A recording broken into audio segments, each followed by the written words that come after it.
Seeing me stay at home, reading web novels, earning millions a day but still unable to find a wife, my mom actually packed me up and sent me straight to a dating reality show as a guest. Thus, I decided to completely let myself go and slack off in order to be eliminated by the production team. However, just because I said rabbits are delicious, I ended up being stuck with the national goddess. At this moment, I was pulled into a WeChat group called Heartbeat Melody by the director. This group is specifically for you all to enhance your feelings.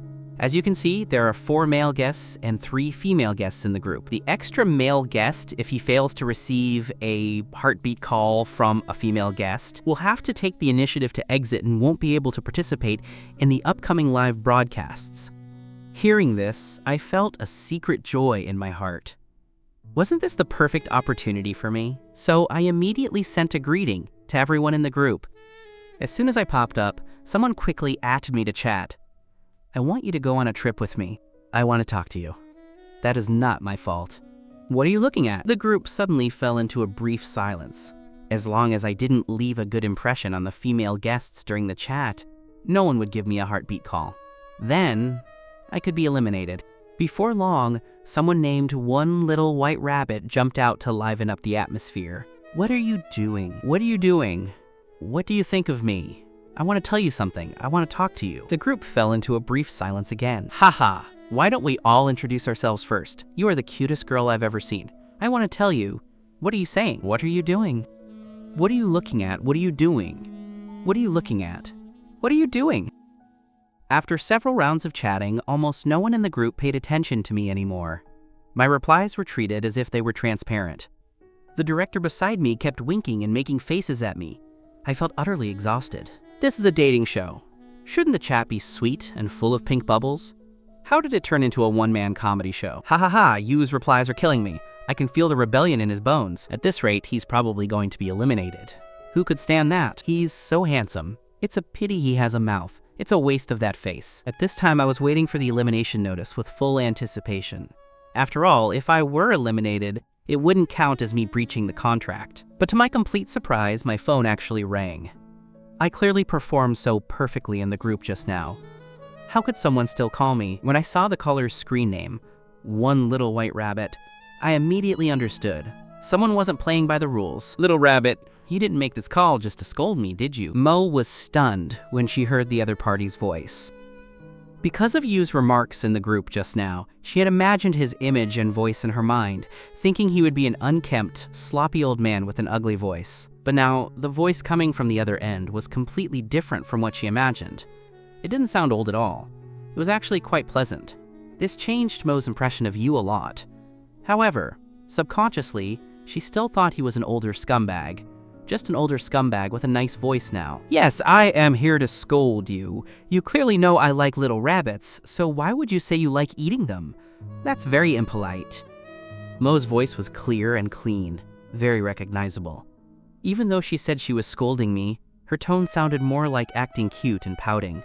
An approximate image of the person appeared in my mind, a sophisticated workplace woman with long, permed, wavy hair. But no matter what she looked like, I didn't really want to deal with her, so I started talking nonsense. My liking for spicy rabbit heads and your liking for little rabbits have no direct connection.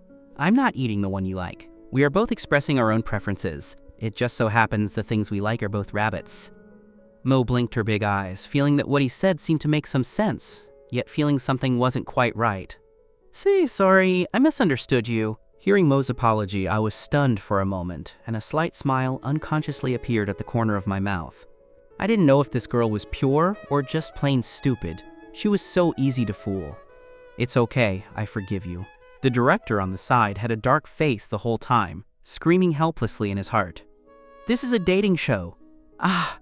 We are live, I must endure it. When the audience in the live room saw the two of them chatting in such a strange style, they also sent bullet comments frantically. Do you even know what you called him for? She's completely been led astray. I mean, Mo is just too easy to trick. I'm dying of laughter, ha ha ha. How can this child be so naive? She said she was going to settle scores with you, but ended up apologizing herself. Mo had officially debuted in the entertainment industry through a talent show. She was currently just a newcomer, but she had a lot of fans and high popularity in the live room. This was mainly because before entering the entertainment industry, she had already won numerous awards in dance and piano, accumulating a lot of popularity. The two of us chatted aimlessly for a few more sentences. I was bored and really wanted to hang up, but the production team stipulated that the call must last for half an hour. I couldn't hang up before the time was up. Little White Rabbit Mo looked for a topic. How about we introduce ourselves first? My name is Mo. You can just call me Momo. I debuted a month ago. Leaning on the sofa in a relaxed and lazy manner, I replied casually, "My name is you. I'm a waste." Mo was shocked by this answer. Why would someone describe themselves like that? She didn't believe there were wastes in the world. She believed everyone is recognized in different fields and everyone has a meaning for their existence. Uncle, why do you describe yourself like that? You also said in the group earlier that you aren't a good person. You have to believe in yourself. I was speechless for a moment. Is this girl really a fool?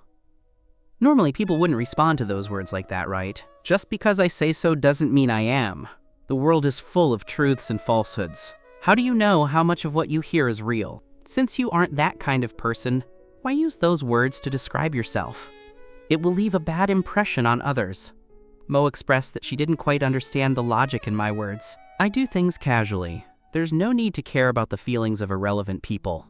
I'm not money. I can't make everyone like me, as long as I'm happy. I only live for myself. Mo was stunned and lost in thought. Since she was 2 years old, she had been required by her family to learn piano and dance. She was like a marionette, following a set routine and practicing hard to achieve the goals customized by her parents. She didn't even have many close friends. No one had ever told her to live for yourself. My words made her feel very refreshed. This person, you, seemed quite interesting. Suddenly, she was a little curious about what you actually looked like. Hey, little rabbit, how old are you? I guess you won't understand even if I tell you all this. I always felt that Mo's purity was mixed with a bit of silliness that didn't seem faked. I guess she wasn't very old. Mo put a piece of cantaloupe in her mouth and answered vaguely with bulging cheeks. I'm 20. I frowned and shouted sternly, "Don't eat while talking, have a proper attitude. I can't hear you clearly." Mo immediately swallowed the cantaloupe and straightened her back like a serious elementary school student. I'm 20 years old this year. What about you, Uncle? I'm only 6 years older than you. You aren't allowed to call me Uncle. You, don't you dare be mean to our Momo. Careful or I'll come for you. Momo is so cute. I don't want you to pair up with Momo. I don't want him to be with any female guest. Soon the half-hour call ended. Mo subconsciously waved goodbye to the phone. Only after finishing did she realize it was a voice call, and the other party couldn't see her at all. She hurriedly hid her hand behind her back and smiled awkwardly. After that, it was time for the male guest to call their heartbeat girls. I didn't have anyone I particularly wanted to call, so I settled for the next best thing and called Mo back. Thus, the two of us chatted for another half hour. With the end of the heartbeat calls, today's live broadcast also ended. The director officially announced a new task. Tomorrow, all guests will go to the Heartbeat House to live together for a month. Mo felt uneasy. They were going to meet tomorrow.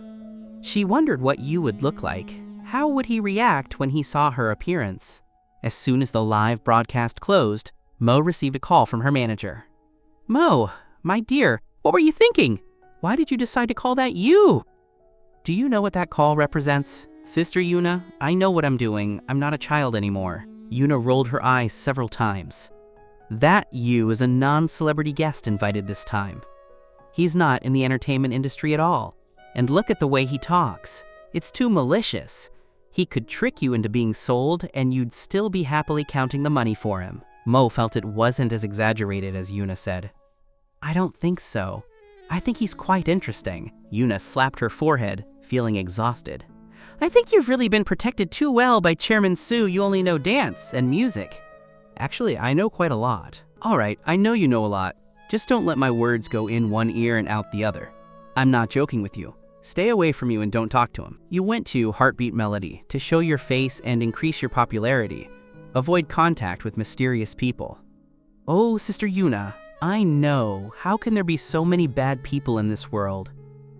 Yuna knew that saying more wouldn't help much, so she stopped dwelling on it. How is your new song coming along?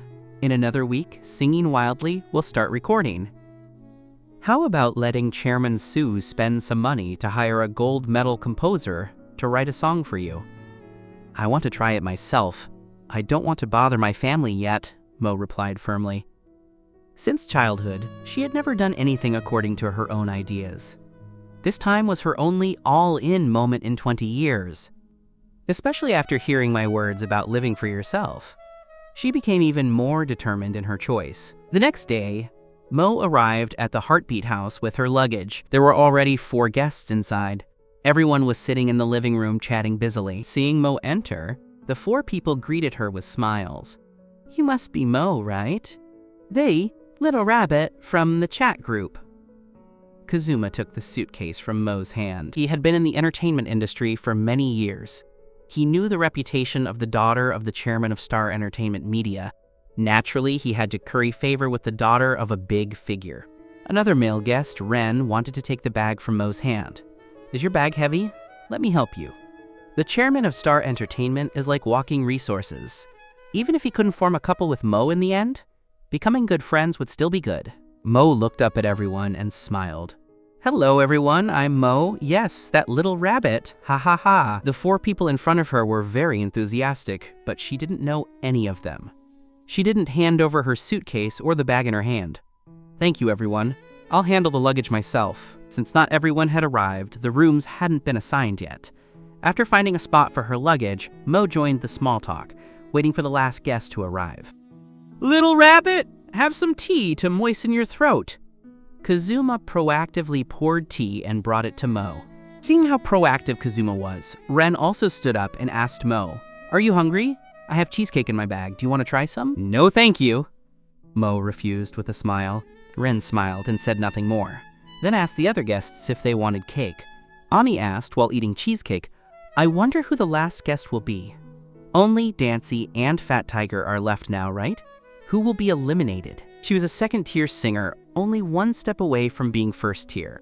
Her main goal in participating in this show was to create a couple hype with Kazuma, to increase her popularity. She didn't expect to be shut down by the person named Dancy in the group on the first day of recording. She had an extremely bad impression of Dancy now, and only hoped he was the one eliminated.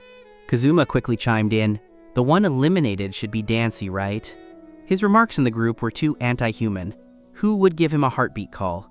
Mo, who had not only called Dancy, but also chatted for an hour, buried her head lower out of guilt. It can't be Dancy. The last guest must be Fat Tiger. That guy Dancy really defiles the name, Dancy. At first, I thought it was the famous Teacher Dancy himself. But then I thought, Teacher Dancy has never shown his face, so how could he participate in our show? I really want him to change his screen name. Amy's voice got louder as she spoke. I wonder what Fat Tiger looks like. I'm quite curious. Just then, the door of the Heartbeat House was pushed open again. He's here, the last guest is here, who could it be? I just started watching the live broadcast today. Can anyone give me a hint? I was in Ami's live room yesterday. I don't know the situation of the other guests, but it absolutely cannot be Dancy. Upvote, +1. I don't like Dancy either. Female stars don't have masochistic tendencies. They wouldn't call him. The one coming is definitely Fat Tiger. But those who were in my and Mo's live rooms yesterday seemed to form a silent understanding at this moment. They all knew the person coming was Dancy, but they just didn't say it. They silently watched everyone guess, holding back their laughter, waiting for the moment Dancy appeared to see the drama. Ami stuffed the last bit of cheesecake into her mouth, licked her finger, and continued to smile. Everyone here seems to have been teased by Dancy, right? I really can't imagine why such a person exists. It's just bizarre.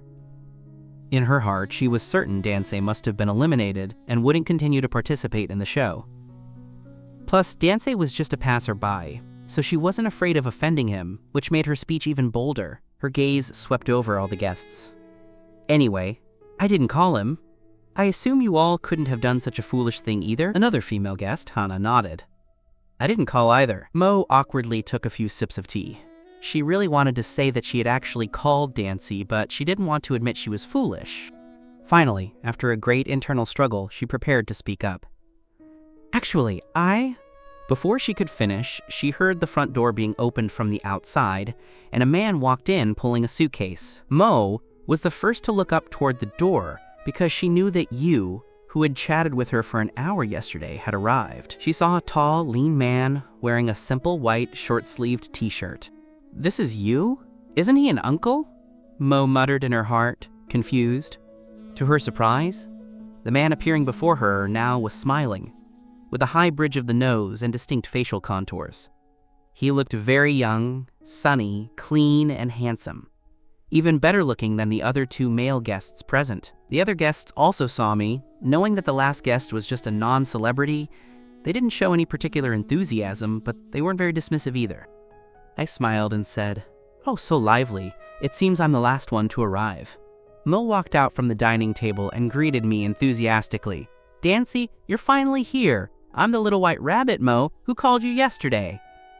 Hearing this, the faces of the other four guests changed instantly. "What? This is Dancy? Not Fat Tiger? And Mo was the one who proactively called him?" They all stared at Mo. Their faces were full of doubt and disbelief. Kazuma and Ren frowned imperceptibly, and their gaze toward me changed. Although Mo had been smiling at them earlier, it was clearly just out of politeness. But now, Mo seemed a bit different toward me. Mo didn't notice the others' gazes. Her heart was beating like a drum. She wondered if I would be as shocked as she was when I found out she was the little white rabbit. She was even a little excited to see how I would reply to her. But I just replied casually, "You actually look quite smart." Through our previous phone call, I had always felt Mo wasn't very bright and that she would have a bit of a silly aura in person. But looking at her now, she didn't. Mo was very dissatisfied with my reaction and reply.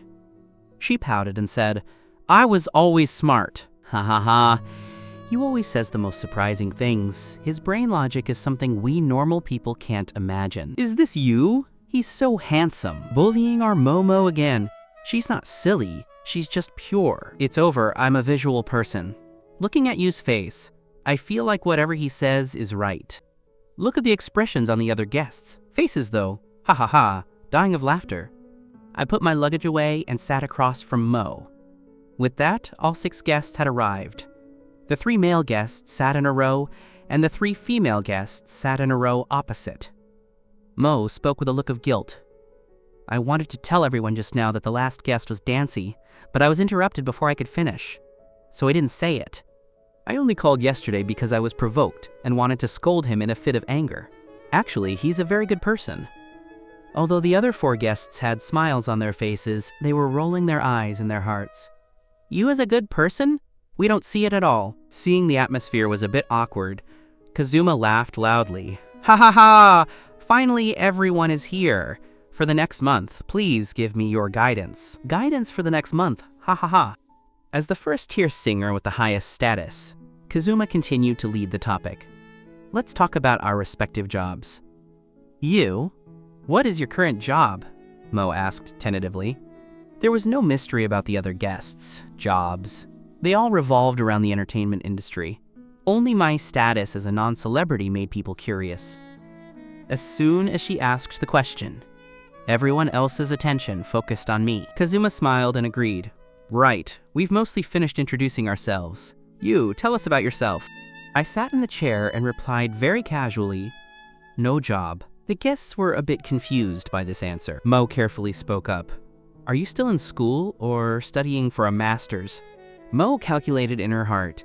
At the age of 26, it was normal to be studying for a master's and not have a job. I remained indifferent. "Graduated long ago.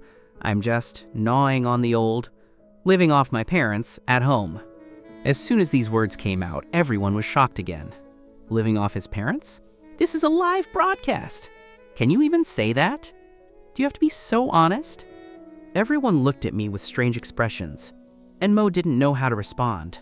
Director Sato looked at the scene, cold sweat dripping from his forehead. This is a dating reality show. Would Yu's answer make the show lose all its popularity? I could feel the gazes everyone was casting toward me, but I didn't care.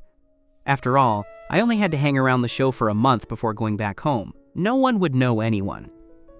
Looking at Mo's conflicted expression, Kazuma was incredibly happy. He was originally worried Mo might like me, but now it seemed he had overthought it. With my conditions, how could Mo possibly like me? Haha, brother, you're really humorous. Surely your family has some industry for you to be responsible for? Like me, if I can't make it in the entertainment industry, I have to go home and inherit the family business. In fact, his parents just ran a small factory. It couldn't compare to Mo's family business at all. However, he completely avoided mentioning that, wanting to pose in front of Mo to elevate himself. I really don't have that. My parents are farmers. If you're talking about an industry for me to be responsible for, does farm work count? I looked at the speechless and bewildered expressions of the few people and laughed even harder. Ha ha ha, what kind of wonderful person is you? He silenced everyone in 3 sentences. Even though you is a slacker and lives off his parents, why do I somehow like him? Wake up upstairs. You're just purely attracted to his looks. Tisk, he sounds so confident about living off his parents. Is that something to brag about? I really don't like you. He's better than those fake celebrities, and he did say he helps with farm work. Living off the old is probably just self-deprecation. After hearing this, Kazuma looked at me with even more disdain, but he was secretly delighted. Now Mo probably wouldn't pay attention to you anymore. Just as he was about to talk to Mo, he heard the "won't pay attention to you." Mo say to me, "Wow, you can do farm work. That's amazing. What is it usually like to do farm work?" She felt that while I sometimes spoke in a puzzling way, I had no bad intentions. At the same time, she respected farmers and didn't think I had any problems. She even genuinely wanted to know how farmers work, since she had never seen it in her life. I looked up and saw Mo's big, blinking eyes. She looked like a little puppy staring at me, her eyes revealing a clear stupidity. Seeing this silly girl's dazed look, the corner of my mouth unconsciously turned up. Generally, farmers face the soil with their backs to the sky. It is indeed quite hard, but I'm a bit different. I use lasers for weeding. My expression was very serious, and my tone was calm, without any sign of fooling her. You know laser hair removal, right? It's the same principle. It's all machine operated. I just need to sit at home and wait. Robot farming, robot pest control. There are only 2 such machines in the world, and they happen to both be at my house. Mo was stunned. She believed it. She blinked her big eyes. Really? Wow, so cool! I thought to myself, it seems this girl really is a fool. The other guests didn't want to speak and kept rolling their eyes. Like, hell, we believe you. Kazuma's face turned sour. Those 2 were chatting endlessly, and he couldn't get a word in at all. This was not what he had imagined. He slapped the table, forcibly interrupting the conversation. Everyone probably hasn't eaten yet. Let's get something to eat first. Seeing me and Mo chatting so warmly, Rin was also quite unhappy. I'll cook. I'm quite good at Western food. I studied abroad for a few years.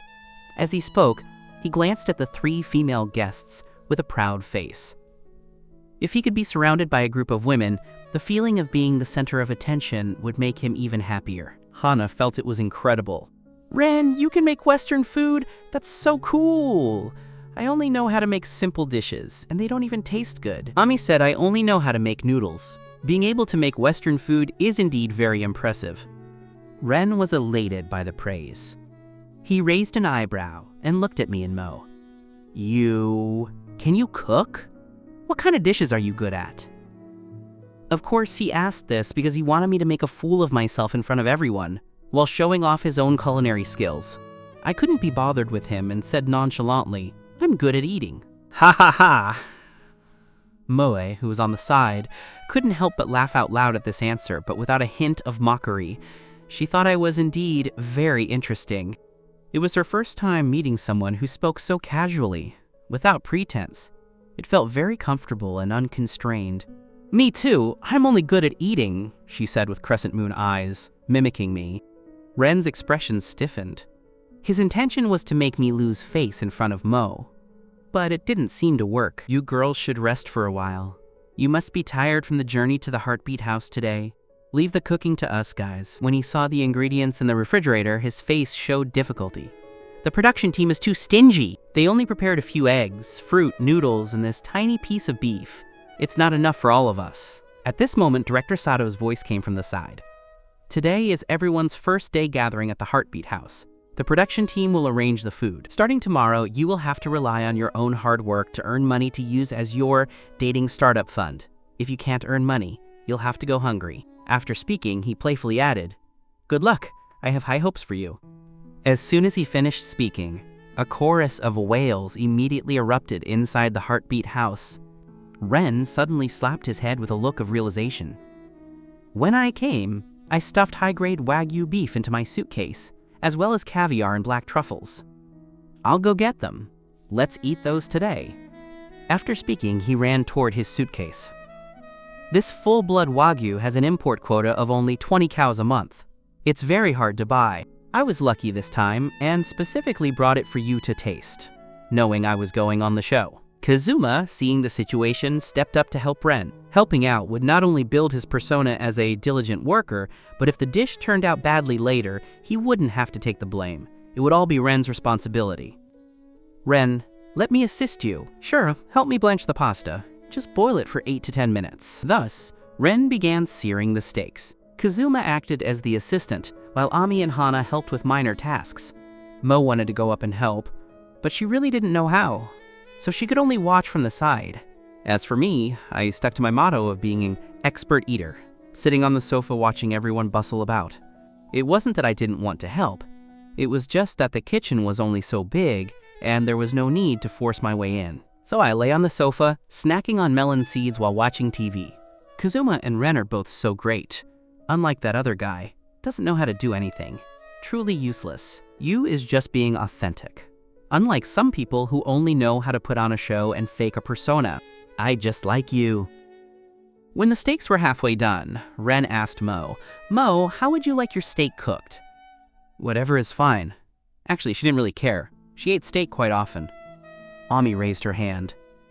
"I'll have mine medium." Hana followed suit. "Me too." Ren smiled and said, "You two know your food. Medium steak has the best texture, not too raw and not too tough." He glanced at me, hesitated for a moment, didn't ask, and prepared mine medium as well. After topping them with black truffles and bringing the steaks to the table, everyone was eager to try. Ami looked at the steak on the table. "Wow, it smells so good. High-quality Wagyu really is different." Hana gave Ren a thumbs up. "You really do have some skills. This really works up an appetite." Mo also spoke the truth. "Not bad at all. You've studied this, haven't you?" Seeing that even Mo, who never praised anyone, was actually complimenting him, Ren said joyfully, Hey, I studied abroad. Hurry and try it. It tastes even better than it looks." The group couldn't wait to take a bite. It was indeed delicious. Mo took a bite and nodded along. "The flavor is good." I fumbled with the knife and fork in my hand and felt it was very awkward. I set the knife down and went to the kitchen to grab a pair of chopsticks. Noticing the movement, Ren immediately burst out laughing. "Ha ha ha, don't tell me you've never eaten steak before? Who eats steak with chopsticks?" Seeing me using chopsticks to pick up a whole piece of steak and getting ready to put it in my mouth, Ami, Hana, and Kazuma all let out soft chuckles. Steak is supposed to be eaten with a knife and fork. Look, like this. Fork in the left hand, knife in the right. Kazuma sat up straight, manipulating his cutlery and cutting a piece of steak, slowly lifting it to his mouth. In his mind, he imagined his elegant image, while eating, would surely make many fans scream. The quality of this steak is truly excellent. It's a real enjoyment." He then looked at me and said in a teacher-like tone, "See that? This is the correct way to eat steak. It's normal that you haven't had it. Coming from the countryside, it's easy to learn." Although he looked down on my act of using chopsticks, he had to mind his image in front of the camera. I thought to myself, this guy is interesting. It sounded like he was looking out for me, yet his words were laced with a bit of bitterness. Moreover, those words were clearly directed at me, but he wore a gentlemanly smile for the camera, specifically positioning his hands with the cutlery so the camera could get a close-up of his fair, slender fingers. Sure enough, after Kazuma's series of maneuvers, the live stream was filled with screams. "Ah, Kazuma is so gentle. His hands are so beautiful. Dream hands. His smile is so handsome. He's such a good person, and so patient in teaching you. I'm a fan now." I naturally wasn't going to let him have his way. Placing my elbows on the table, I picked up the chopsticks with a very standard posture, then turned slightly so the camera could capture both my profile and my hand, revealing a bright, sunny smile. I think I'll pass on learning. My chopstick posture is very standard. I can pick up food just fine. I don't need auxiliary tools. Then, I picked up the steak in front of me again and asked intentionally, "Chopsticks are something passed down from our ancestors. Are you not using them because you can't pick anything up with them?" The bullet comments exploded instantly. "You truly deserves the public vote. He's incredibly handsome, even his hands are gorgeous. I'm licking the screen. Ha ha ha, why does you feel so passively aggressive? I love it. I support you. Who says you have to use a knife and fork for steak? Some people go abroad for a few trips and think they're high and mighty, forgetting the things our ancestors left behind. In comparison, Kazuma looks so fake and greasy." The popularity of the live stream surged instantly, with most people coming for me. It was a first for a dating show to invite a farmer, and everyone found it refreshing. What they didn't expect was that this country person would be so authentic. Kazuma's face looked terrible. He didn't expect me to talk back. After all, he was an A-list singer with the highest status among the guests. For me, a commoner, not to give him face was unexpected. What does that have to do with knowing how to use chopsticks? Steak should be eaten with a knife and fork. His tone grew irritable, though he tried his best to restrain himself. Who made that rule? As long as you can get full, isn't that enough? Just as Kazuma was about to continue, Mo stood up and headed for the kitchen. "I suddenly want to eat steak with chopsticks too." She brought out a pair of chopsticks from the kitchen and said to me with a smile, "My chopstick hold doesn't seem very standard. Can you teach me?" Although her manager, Yuna, had warned her not to have too much contact with me, she felt Kazuma was being too aggressive. On the contrary, I felt more authentic to her, unrestrained and with a broader perspective. She took the chopsticks and walked behind Kazuma. "Senior Kazuma, can I switch seats with you? I want you to teach me how to use chopsticks." At this point, Kazuma's face was pitch black, but in front of the camera he couldn't lose his temper and refuse. "Of course, go ahead and sit." The other two female guests looked at each other and followed one after another to the kitchen. "I'll eat steak with chopsticks too. It seems like it would be satisfying. I want to use them too." The entire dining room suddenly went silent. Except for the sound of them using chopsticks, no other voices could be heard. The atmosphere was very eerie. Kazuma looked at Mo and me sitting next to each other. His hands gripping the cutlery were trembling. Mo has the grace a wealthy socialite should have. Rich people aren't petty like Kazuma. I feel embarrassed for Kazuma through the screen. What should I do? I'm starting to ship you and Mo. Shipping everything will only hurt you. How could Mo possibly like you? She's just trying to bail him out. Setting everything else aside, they really match in terms of looks. I don't care. The Universal Mo CP is official for me. To the person above, the show just started. I suggest you don't start shipping randomly yet. I looked at Mo, who was gazing at me with a beaming smile, and thought to myself that this silly girl was quite loyal. I demonstrated with the chopsticks for Mo. Like this.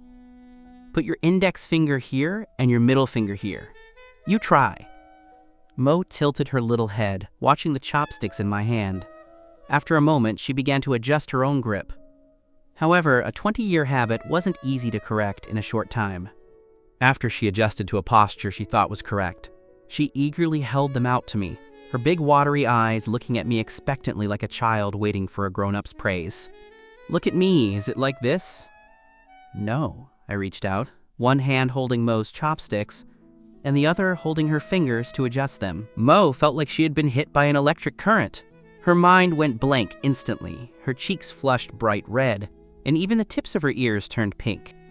She felt like she was about to be steamed, with steam practically coming out of her ears. Her fingers stiffened, letting me manipulate them. In all her life, she had never had contact with a strange man besides her father and brother.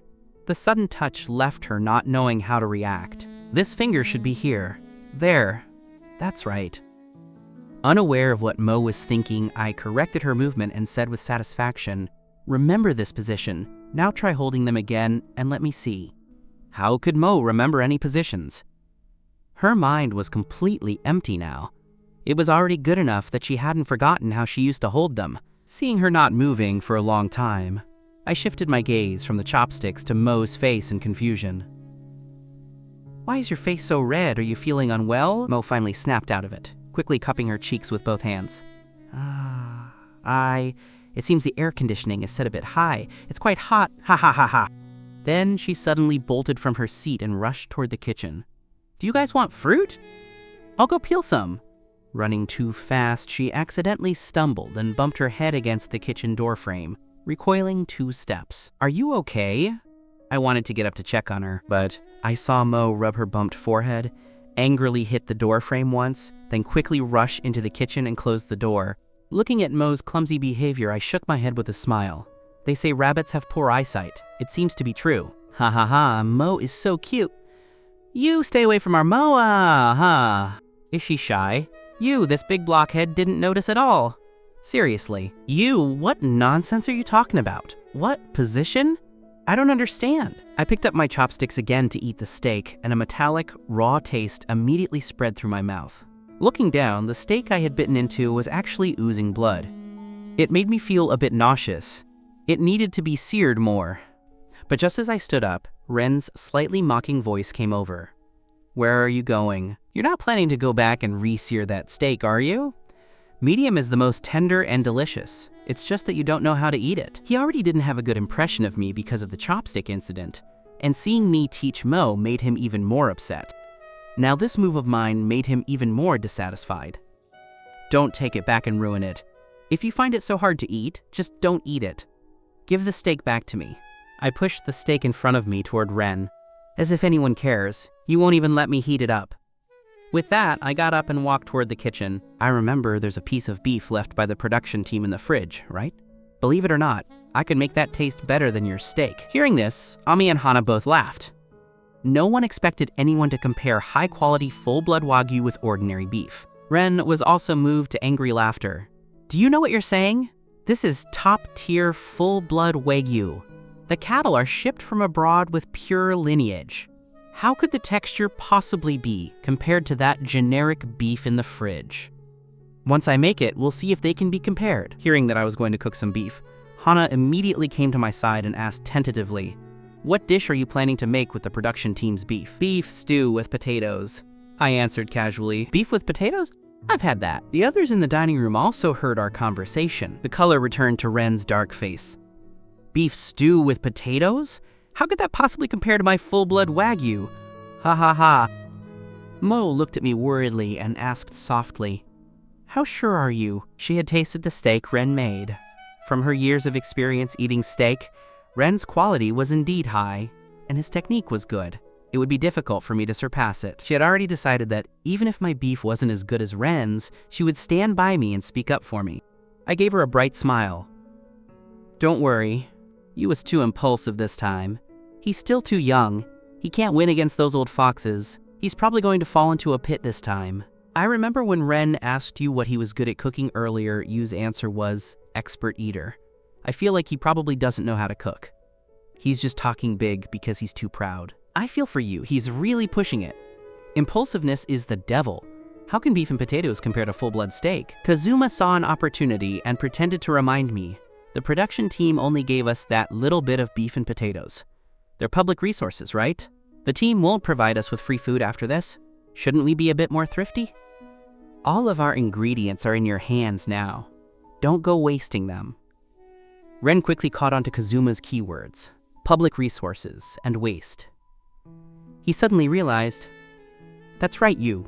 We gave you steak and you wouldn't eat it, and now you're wasting public resources. Have you thought about what we'll eat later?" Hearing the two of them acting in concert, I shot back directly.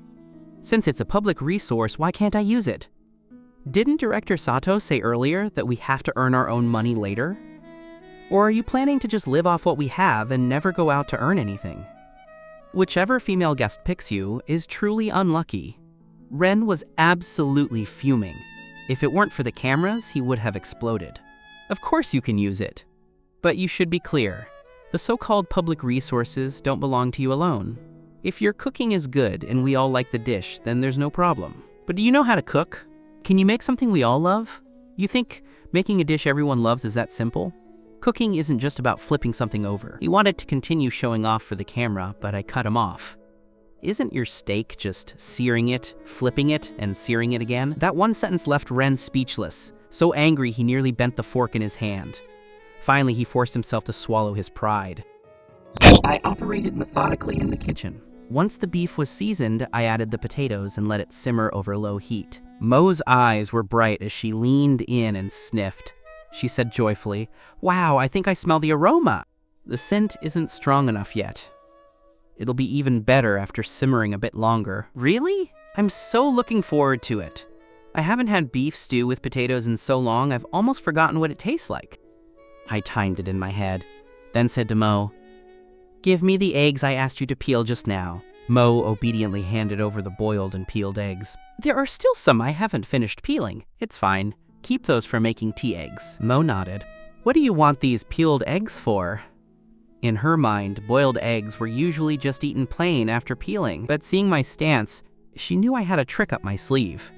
Soon, she saw me make a small cut in each egg and put them into the frying pan together. Mo carefully poked her little head out to observe the activity in the pan. Can eggs actually be fried in oil? What do they become? I looked back at her like I was looking at an idiot.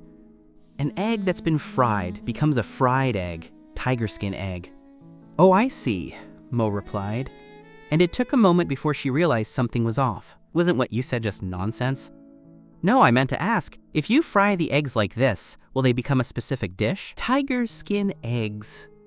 Seeing Mo's smiling eyes, I stopped teasing her. When the beef and potatoes were almost done, I added the tiger skin eggs and let it continue to simmer on a low flame. I waited for the tiger skin eggs to soak up the sauce, then blanched the handmade noodles left by the production team.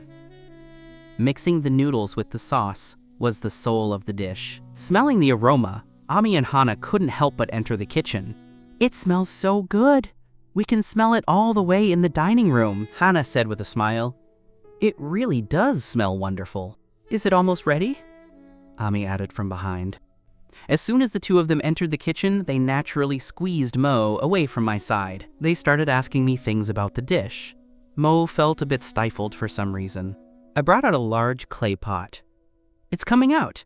Stand back a bit so you don't get splashed." Ami and Hana said, "Oh," and reflexively stepped back, waiting for my beef stew with potatoes to be served. Mo immediately came skipping over. "It's out! It smells so good! I really want to eat!" Ami also smiled honestly. "It really is fragrant. I didn't expect you to actually know how to cook you. You kept it hidden when we asked earlier." Seeing the 3 female guests hovering around me, Ren became even more annoyed. "Smelling good doesn't mean it tastes good. We still have to taste it." "That's true. How can you know if a dish is good just by the smell?" Kazuma added. "Beef is always fragrant when you cook it, but it might not taste good. If you're not careful, it'll be overcooked and tough. Does anyone want to make a bet? Yu's beef and potatoes versus Ren's full-blood Wagyu. I bet Yu's won't be good. Or rather, it can't possibly be as good as Ren's steak." I ignored their words and lifted the lid of the clay pot. A more intense aroma surged out. At the moment I lifted the lid, everyone smelled the enticing fragrance. Even though they had already eaten steak, smelling such rich, stewed beef still made them feel a hint of hunger. Mo couldn't wait to pick up her chopsticks, and was the first to put a piece of beef in her mouth. Her eyes instantly widened, and she nodded excitedly while mumble shouting, "Delicious!" Seeing Mo's reaction, Ami and Hana also picked up a piece of meat to eat. The moment the beef entered their mouths, their expressions visibly changed, from neutral to joyful. It really is delicious. The beef is so tender, and being wrapped in this rich sauce is just perfect. How did you make this sauce? I want to learn. Hana also nodded in agreement. It's truly delicious. Better than any beef stew with potatoes I've ever had. Actually, better than any beef I've ever had. As a total foodie, she was so excited by the delicious food that she forgot Ren was standing right there and spoke her mind. Ren's face was a kaleidoscope of unpleasantness. He could tell from the 3 women's expressions that my beef was indeed delicious. Even if the viewers watching the stream couldn't taste it, they could clearly see whose beef was better. He couldn't even try to disparage it anymore. Kazuma had already thought of how to lead his fans to hate on me, but at this moment he went silent. Not trying a piece would make him look petty, so he had to bite the bullet and taste it. Ren didn't say anything on the surface, but in his mind, 10,000 grass mud horses, insults, were racing past. Didn't he say he was only an expert eater and couldn't cook? After taking a bite of the beef, Ren and Kazuma whispered, it's actually all right. Wait, didn't they say smelling good doesn't mean it tastes good? Now they're all eating with such gusto. Ha ha ha, Ren, do you dare to say it any louder? Who are you whispering to? Where are all those people who bet on you losing and Ren winning? Where'd they go? I leaned back leisurely in the dining chair, watching everyone eat, and suddenly had a thought for making money. Ami repeated her question from earlier. How did you season this sauce? Teach me. I love it too much. It's my secret recipe, not for outsiders. I gave a mysterious smile, looking profound. Ami pouted and didn't ask again. Mo shifted her attention to the tiger skin eggs, but she failed to pick one up several times. Finally, she huffed and poked the egg hard with her chopstick to claim it, smiling like a fool. Hee, finally caught you. With that, she took a bite. The fried skin of the egg had soaked up the sauce perfectly, making every bite incredibly flavorful. Hana was stunned and quickly asked, "What is this? Why is it different from the eggs I've seen? I haven't seen it either." Ami immediately picked up an egg too. They truly hadn't seen eggs like this before, and didn't even know eggs could be eaten this way. Heavenly! It's my first time eating it. So good! How can an egg be so flavorful? Tiger skin egg, so magical. Hearing Hana say that, Ren and Kazuma also quietly tried to reach for an egg. But before their chopsticks could touch the eggs, I blocked them. I pulled the clay pot toward me. Tasting time is over. If you want more, you have to pay. Of course, I know you don't have money right now. How about we deduct it from the money you earn tomorrow? Based on what? Hearing that he had to pay to eat, Ren immediately flared up. You used public resources to cook, and you're charging us to eat? This, beef, eggs, and potatoes all have our share in them. Why are you charging? They are indeed public resources, but I only made enough for me and the little rabbit, Mo.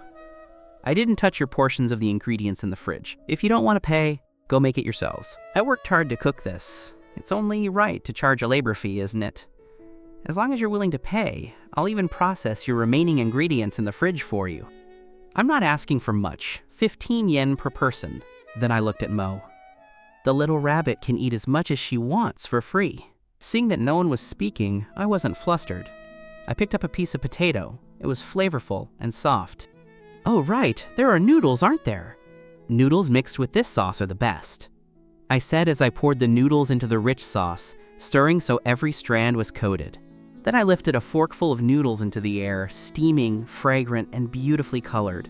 I slurped them down, truly delicious. Just like that, I started a live mukbang. The other guests were salivating. Ren and Kazuma, 2 men over 1.8 meters tall, hadn't eaten all day. One steak was nowhere near enough, and now the taste of the beef had truly whetted their appetites. Ren was exasperated. I didn't charge for my steak earlier. How can you have the nerve? I didn't mind. If you wanted to charge, you could have. Anyway, I'm only asking for 15 yen. The others were stunned again, speechless.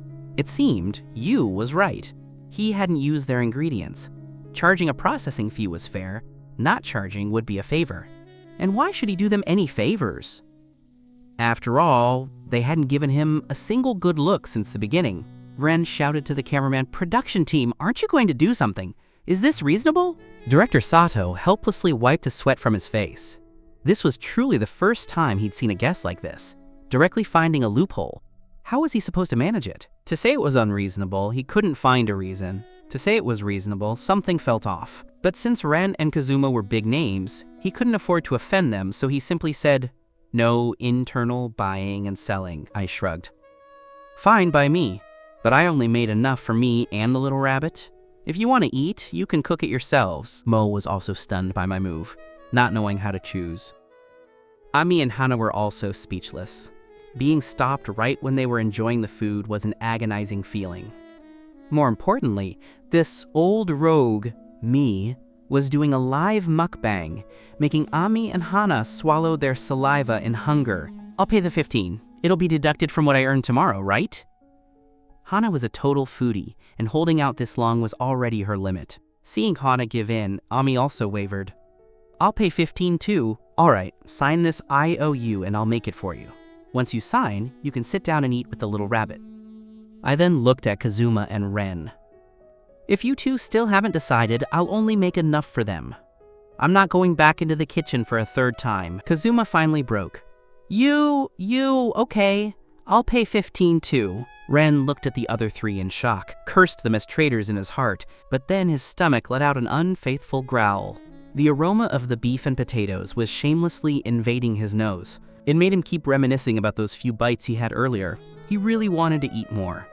And that tiger skin egg, he was just one step away from eating it. He really wanted to try it. Finally, his mental defenses collapsed, and he said weakly, "I'll give 15 too." Director Sato was speechless. Is it even useful for me to try and manage him?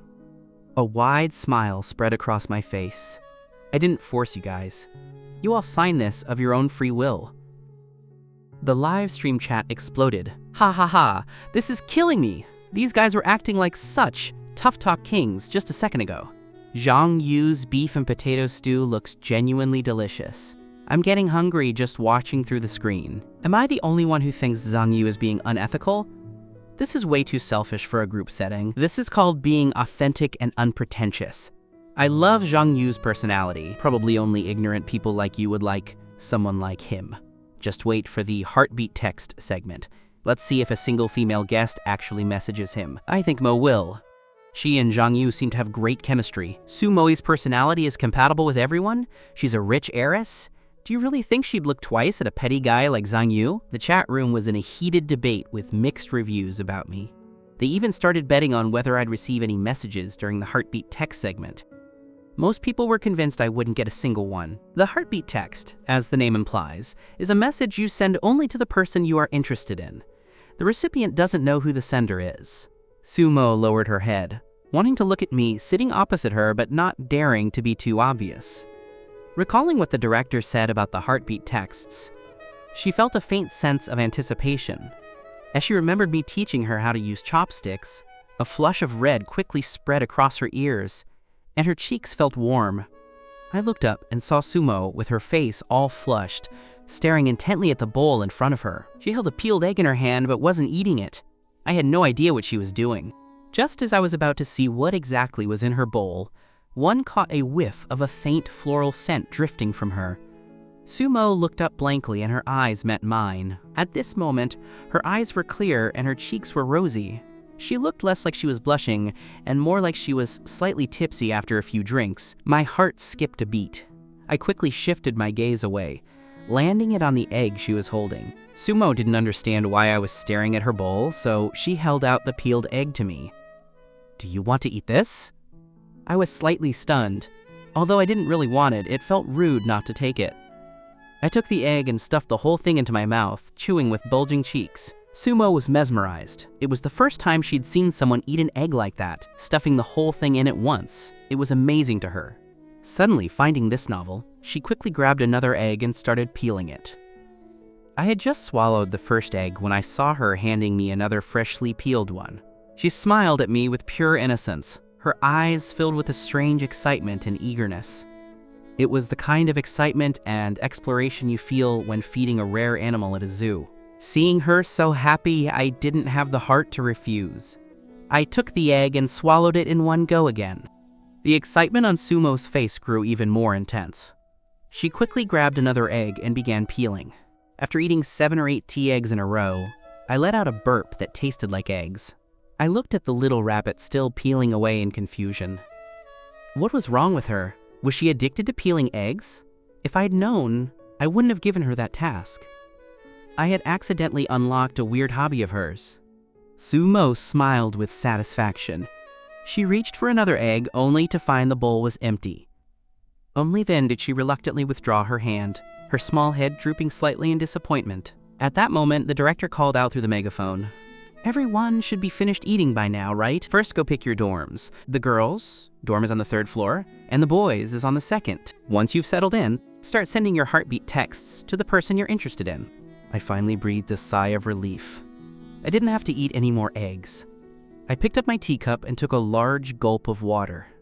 Only then did I notice the other 4 guests staring at me with bizarre expressions.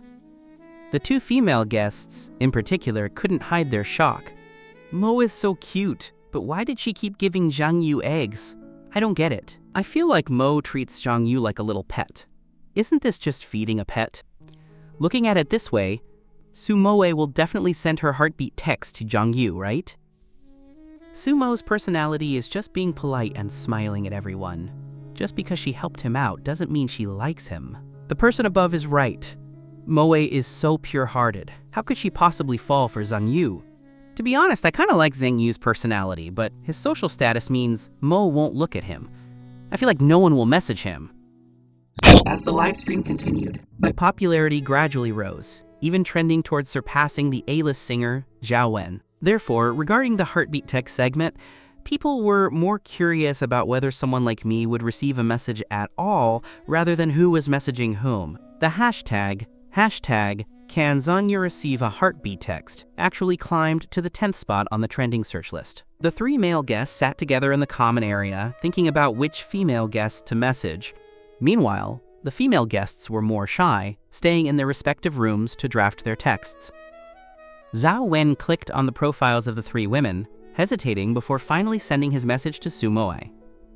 Although Sumoe had spent more time with me and even spoken up for me, he didn't believe for a second that she would actually be interested in someone like me. Tanyuan really wanted to form a connection with Sumoe, but he knew deep down she wouldn't be interested in him, so he messaged Yun Yatong instead. I was lying lazily on the sofa.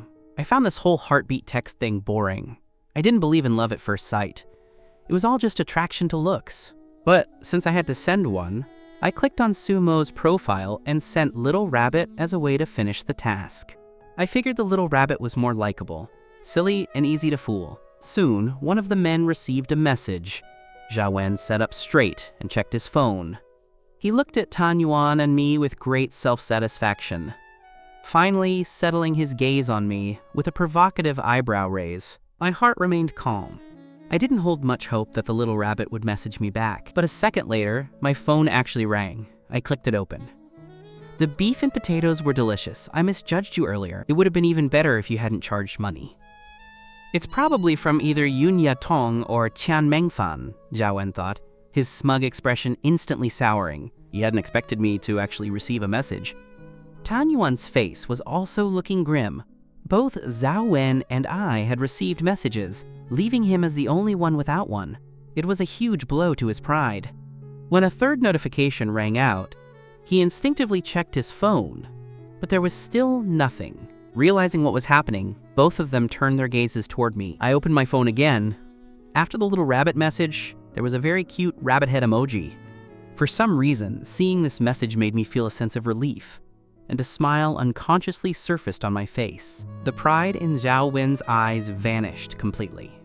He was the first to stand up and head back to the dorm. Tanyuan looked even more devastated, his whole body radiating gloom. I can't believe it!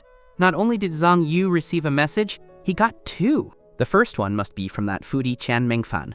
I knew she could be bought with food. Yun Yatong is quite devoted. She's always chosen Zhao Wen. She was the one who made the heartbeat call to him at the start. I can't figure out why Sumo would message Zhang Yu. Is it just to create a buzz? After Yun Yatong sent her message, she sat by her bed staring at her phone for a while. Although she had received a message, she didn't feel much. She only sent that text to Zhao Wen to build up their couple hype for the cameras. Tian Mengfan's thoughts were simpler. Since there was no one she was truly heartbeat for, whoever cooked the best food was her friend. After sending her text, she went straight to sleep. After Sumo sent her text, she didn't rest. Instead, she changed clothes and went to the piano room on the first floor. There were less than 5 days left before the recording of the show Singing Wildly began. She had to finish writing her song quickly. Actually, the melody was mostly done, but she felt it was missing something. She had revised several versions, but none were quite right. Just as she spread out the sheet music, the phone in her arms rang. "You're not asleep yet at this hour? I've been watching your live stream until now. I saw you guys finish for the day, so I'm calling. Are you settling in okay?" "I am. Everyone is very nice and takes good care of me. I watched the stream for a bit and you seem to be in good spirits. Keep it up. Good luck." The caller thought about the interaction between Sumo and me on the stream. If the previous heartbeat call was a mistake, what did this heartbeat text mean? She was truly afraid the chairman's precious daughter was being led astray by me. "Moe, tell me the truth. Are you interested in that Zhang Yu guy?" "Zhang Yu is quite an interesting person," Sumo replied blankly, blinking her eyes. "I'm asking if you like him." Sumo's ears turned red instantly. "Oh, Sister Jiang, you're overthinking it." Sending him a text was just because I'm a bit more familiar with him. We've only spent one day together. How could I like him already? It better be that way. You remember what I told you before, right? Sumo nodded obediently. I remember. You told me to stay away from him. Make sure you remember. Though she said it, Jiang was half skeptical of Sumo's words. How is your new song coming along? Recording for Singing Wildly starts in 5 days. You need to submit the song in advance. You have 4 days at most. I'll get it to you within 4 days. Why aren't you willing to let Chairman Su help? He's usually so good to you. Sumo was silent for a moment before speaking. My dad is busy. I don't want to bother him. Oh, don't worry. It's late. Go to sleep. Bye. After hanging up, Sumo sat on the piano stool in a daze. She knew her father loved her, but they had an agreement. If she could make a name for herself in the entertainment industry on her own within 6 months, he would stop restricting her so harshly. Thinking of this, she placed her hands on the piano and began to compose. Faint piano music drifted in from outside the window. I was a bit confused. Who was playing the piano so late? But I was too lazy to get up and check. The bed was much more comfortable. I opened my phone and was flooded with messages.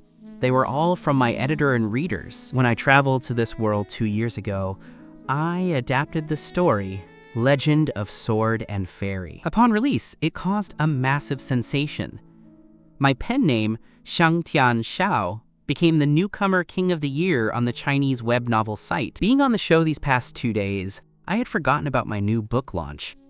I didn't expect that just posting a few hundred-word preview would result in over 10,000 bookmarks, 100,000 in tips, and thousands of comments. Even more ridiculous was that this book, which only had a title and a synopsis, was ranked #1 on the new book list. It was highly insulting to the other authors on the list. I quickly messaged my editor, Xu Yin. I've been busy with other things these past 2 days. As soon as the message sent, Xu Yin called me. You brat! No matter how busy you are, you can't joke with a new book launch. Who taught you to play like that? Just a title and a synopsis? You think you're so clever. In her excitement, she forgot I was a star author and shouted, Don't you dare mess around with a new book launch without telling me. Do you have any idea how popular you are right now? Anything posted under the name Yang Tian Xiao draws a massive crowd. Have some self-awareness. I chuckled awkwardly. I knew I was famous in the web novel world because of Legend of Sword and Fairy, but I hadn't realized I was this famous. I was going to notify you after I uploaded it that day, but something came up. I'm quite busy lately. As for the new book, I'm thinking... Xu Yin seemed to know what I was going to say and interrupted me. No matter how busy you are, this book needs to be released soon. The sooner the better. Capitalize on the hype of that preview. She proceeded to bombard me with arrangements.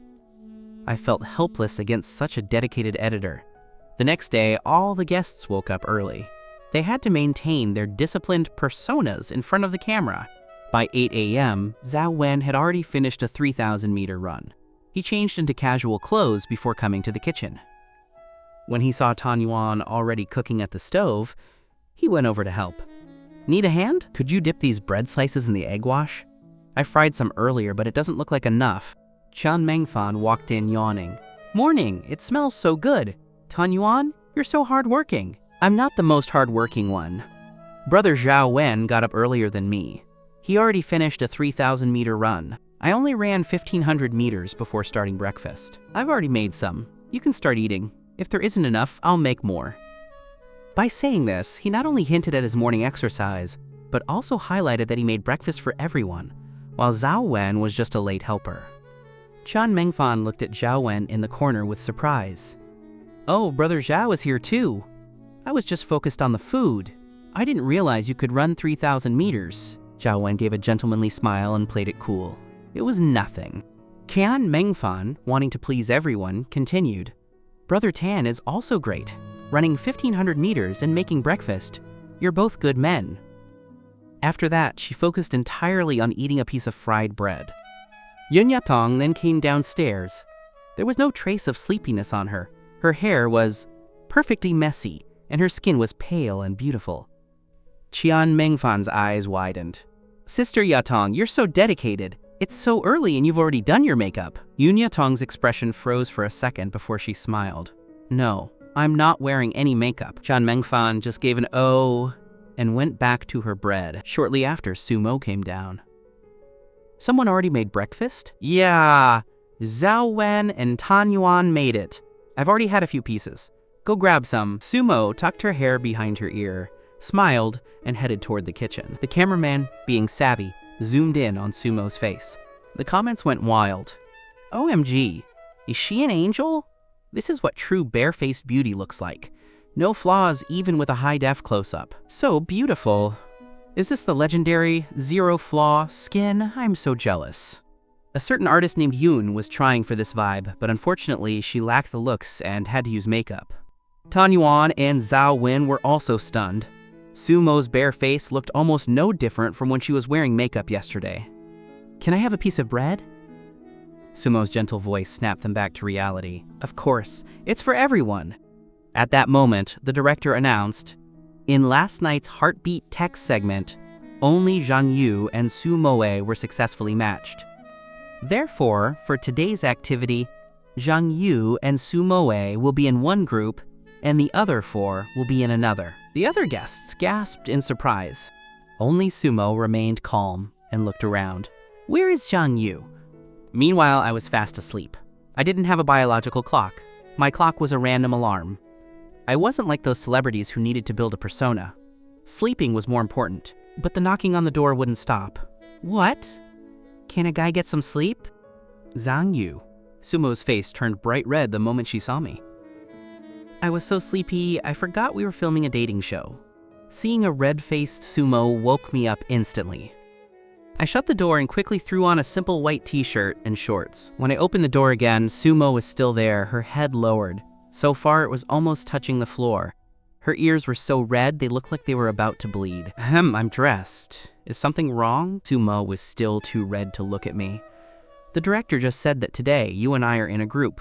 We have to earn our own money. The others are together. I leaned against the doorframe and looked down at her. She sounded a bit incoherent, and her big watery eyes were blinking rapidly. It was kind of amusing. Go wash up and come down for breakfast. We've already eaten, Sumo said with a cute pout. You're the only one who wasn't up. With that, she vanished like a gust of wind. Ha ha ha, Mo is so shy. Zhang Yu, what are you doing to her? This Zhang Yu is way too casual. Does he think he's at home? Yeah, he has no initiative. Sleeping in like that. And look at his cheap clothes. To the haters above, the man is authentic. And he can sleep in and still have abs. I love it. Not only is he handsome, but his physique is amazing. I'm a fan. I followed her downstairs to the kitchen and saw the others chatting over bread. Hearing my footsteps, Sumo's whole body stiffened. She lowered her head and mindlessly bit into her bread. Tan Yuan was the first to speak. You're finally up. We already ate. The bread I brought was limited, and since you're late, it's all gone. You'll have to find your own breakfast. He deserves it for getting up so late. Serves him right. Look at how hard Tan Yuan and Zhao Wen work. The early bird gets the worm. Now that the ingredients are gone, let's see what Zhang Yu does. Sumo looked at me. She had wanted to save 2 slices for me, but by the time she called me down, they were gone. All she had was the piece she was currently eating. She considered giving me her partially eaten bread, but worried I'd find it gross. But I had already opened the fridge and pulled out some noodles and eggs. In no time, I had whipped up a bowl of mixed noodles, and a delicious aroma filled the kitchen. Qian Mingfan's nose twitched, and she immediately dropped her bread and ran to the kitchen. It smells so good. What are you making? I took the noodles out of the boiling water and mixed in the savory sauce I'd prepared. The one with the egg is clear soup noodles. This one in my hand is mixed noodles. Can I try some? Qian Mingfan asked eagerly, clasping her hands. Sure, which one? Can I try both? Once I agreed, she couldn't wait to try the soup noodles. The flavor was light but very fresh, not at all bland like it looked. The hot soup warmed her stomach. Delicious. I didn't know soup noodles could be this good. Amazing. Then she tried the mixed noodles and her eyes lit up. This is also delicious. Drinking the soup while eating these noodles is the perfect combo. She went to take another bite, but stopped halfway. She remembered her manager's warning about maintaining her cool goddess image. Ahem. She coughed lightly, put down the chopsticks and smoothed her bangs, instantly becoming cool again. Do you charge for this meal? No, but there isn't much left. Hearing this, her cool persona shattered instantly. She shouted joyfully, "Girls, the noodles Zhang Yu made are incredible. Come eat! It's free!" Hearing her, Yun Yatong also stood up and headed for the kitchen. After all, dry bread is nothing compared to hot noodles. Yun Yatong tried the soup and fell in love instantly, finishing the whole bowl. She let out a small burp and shyly covered her mouth, glancing at me with an embarrassed smile. "Ah, your breakfast is just too good. I couldn't help myself." Sumo also ran over. "Can I try too?" She had already eaten bread and was trying to watch her figure, but the smell was irresistible. I smiled. Of course. Sumo instinctively picked up the chopstick sitting in the noodles and took a bite. Her expression was like she discovered a new world. "What is this sauce? It's so good! I've never had anything like it." I looked at the chopsticks in her hand. Those were the ones I had just been using. "Ugh, those chopsticks. He already used them." "Ah!" Sumo quickly and frantically put them down, hiding her hands behind her back and fidgeting. Her eyes darted around. I didn't know. I thought you hadn't used them. But I don't mind. Do you mind? If you do, I'll get you a new pair." Though she sounded calm, internally she was screaming, wishing she could disappear. I looked at the flustered girl and said softly, "No need to change them. Go ahead and sit down to eat." Sumo's worried expression turned into a beaming smile. She followed me back to the table, practically skipping. "I won't say who's shipping the universal Mo couple, but I'm the first in line. I want to share a pair of chopsticks with Mo, too. Zhang Yu, you lucky dog! Ha ha ha, I really want to try his cooking. It looks so tempting." Tan Yuan and Zhao Wen looked miserable. They had seen the whole interaction. Being able to share chopsticks with Sumoe was enough to make anyone jealous. Tan Yuan glared at me. The female guests who were just eating his bread had now abandoned it for my noodles. How was he supposed to win them over now? I looked at them and smiled. The noodles were limited. Not enough for you guys. Tan Yuan forced a smile as he picked up his bread. "It's fine. Bread is enough for me." Zhao Wen followed suit. "Me too." Qian Mengfan, seeing the tension, tried to change the subject. "Do you guys know the author, Xiangtian Xiao, the one who wrote Legend of Sword and Fairy?" I didn't expect celebrities to read web novels, and specifically my novel. Tan Yuan immediately chimed in. "I know him. I love that book. I check for updates every day. I wish they'd turn it into a TV show. I really like the character Li Xiaoyao." Yun Yatong laughed. "Are you saying you want to play Li Xiaoyao?" Tan Yuan smiled. "Of course I do, but it's probably unlikely." He then looked at the camera seriously. "To all the screenwriters and directors out there, if you ever turn Legend of Sword and Fairy into a show, please consider me." I silently ate my noodles. Keep dreaming. No matter how much you call out to directors, it won't matter. I'm the author, and I'd be the first to say no. Qian Mengfan laughed. "You should ask Xiangtian Xiao. For an author of his level, he usually has the final say in casting for adaptations. I want to play Anu, ha ha ha." Tan Yuan sighed. "Xiangtian Xiao is so mysterious. No one knows his true identity. No info has ever leaked. I wonder if he even watches our show." I chuckled inwardly. Xiangtian Xiao wasn't just watching the show. He was participating in it as a guest. Sumo said, "I've read Legend of Sword and Fairy too. I really like Zhao Linger, but her life was just too bitter." In the end, the conclusion didn't do justice to her life of wandering and selfless love. A trace of sadness appeared on her face as she spoke. I looked up at Sumo across from me, opened my mouth to speak, but in the end, nothing came out. Chuan Mengfan's excited voice grew louder again. "I didn't expect everyone to have read it. Ha ha ha, did you guys know? Xiangtian Xiao is releasing a new book tonight at 6 p.m. This new book is legendary. It hit #1 on the new book chart based on just the title and synopsis alone. Isn't that wild?" Tan Yuan hurriedly asked, "What book? He hasn't released anything in half a year, so I haven't been paying much attention." Qian Mengfan acted mysteriously. After finishing breakfast, following the program's schedule, I went out with Sumo to find part-time work to earn money. Based on my understanding of variety shows, the production team must have already prearranged suitable jobs. Naturally, a job would come looking for us in a while, so I wasn't in a hurry. Sumo seemed very excited about the prospect of doing part-time work. She walked ahead, seriously scanning the signs and advertisements of the shops along the street. However, after being rejected by several shops in a row, her high spirits began to turn into frustration. "Zhang Yu, what should we do? We can't find a job. Finding work is so hard." I sat down on a stone bench under a large tree. Finding a job these days really isn't simple. Let's sit for a while before looking again. It's a hot day. Sumoe looked at me with a face full of worry and grievance. What if we can't find a job? We won't have money for food. What's there to worry about? What is meant to be will be. What isn't meant to be shouldn't be forced. Aren't you tired after running to so many shops? Look, your cheeks are all flushed from the sun. Aren't you afraid of getting a tan? Aren't you celebrities supposed to care most about your appearance? This string of questions left Sumo stunned. She looked down at her arm. Sure enough, her skin, which was originally white as snow, was now as red as a steamed crab. Ultimately, she chose to sit with me and enjoy the shade. That's the spirit. Sitting in the shade is much more comfortable than baking in the sun. If only we had 2 bowls of iced jelly and a few slices of chilled watermelon. Sumoe was tempted. I want chilled watermelon too, but what is this iced jelly you mentioned? I've never had it. Is it good? Of course it's good. It's a pity you've never tried it. Once we earn some money, I'll take you to get some. Looking at Sumoe and me sitting under the tree enjoying the shade, the director was completely bewildered. They had indeed arranged a job in advance.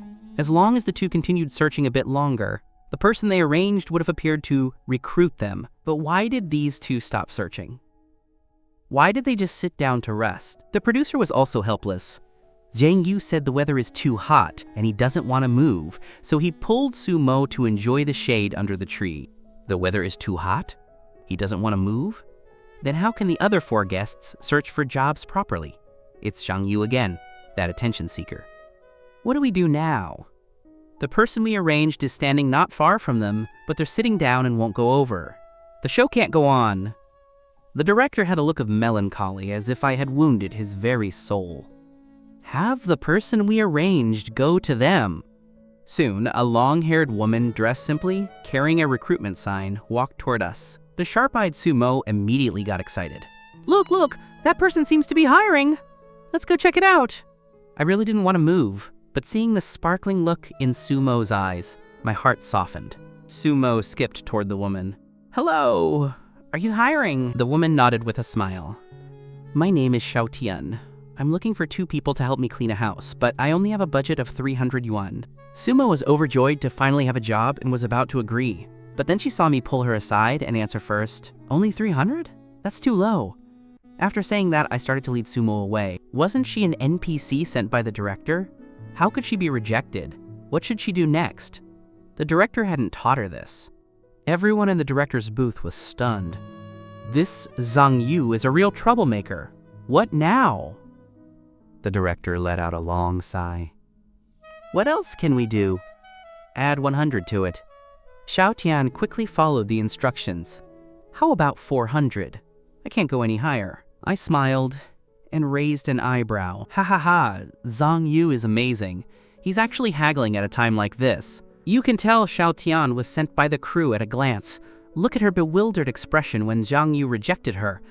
It's killing me. The production team is being completely played by Zhang Yu. Sumo smiled exceptionally brightly, looking at me with her eyes curved into crescent moons. You keep looking at me. Do you have something to ask? Sumo smiled at me. Zhang Yu, you're really something. It feels like you know so much. You can cook, and you know so many life lessons. What is meant to be will be. What isn't meant to be shouldn't be forced. I've memorized that phrase. As she spoke, her gaze became even brighter. Can you teach me? Be my teacher. I learn things very quickly. I'll definitely be a good student. I don't have anything to teach you, and I certainly can't be your teacher. How is that possible? My judgment of people is very accurate. You would definitely be a great teacher. Does this silly rabbit have some misunderstanding about herself?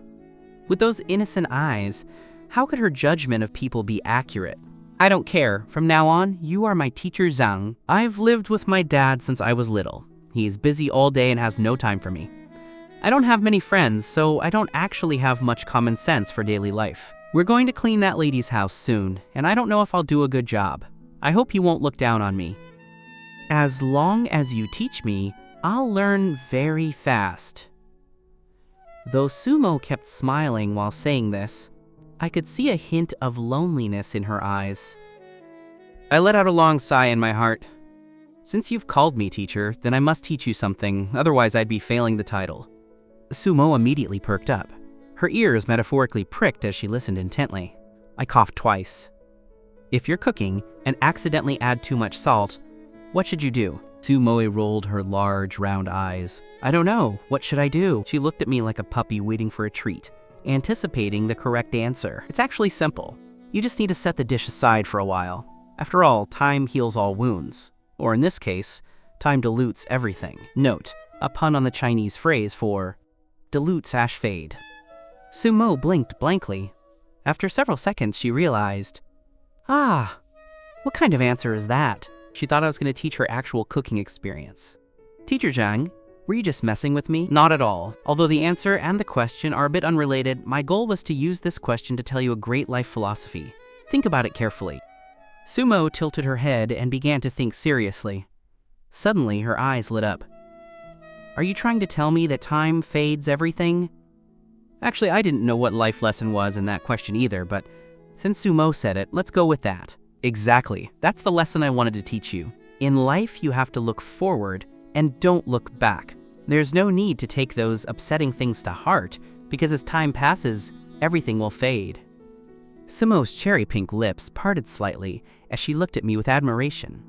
Teacher Zhang, you're truly incredible. Wait a minute. I admit Zhang Yu's later words made sense, but why do I feel like he's just fooling our Mo? Ha ha ha, Sumo is being led in circles. I feel like Zhang Yu is actually coaxing Mo.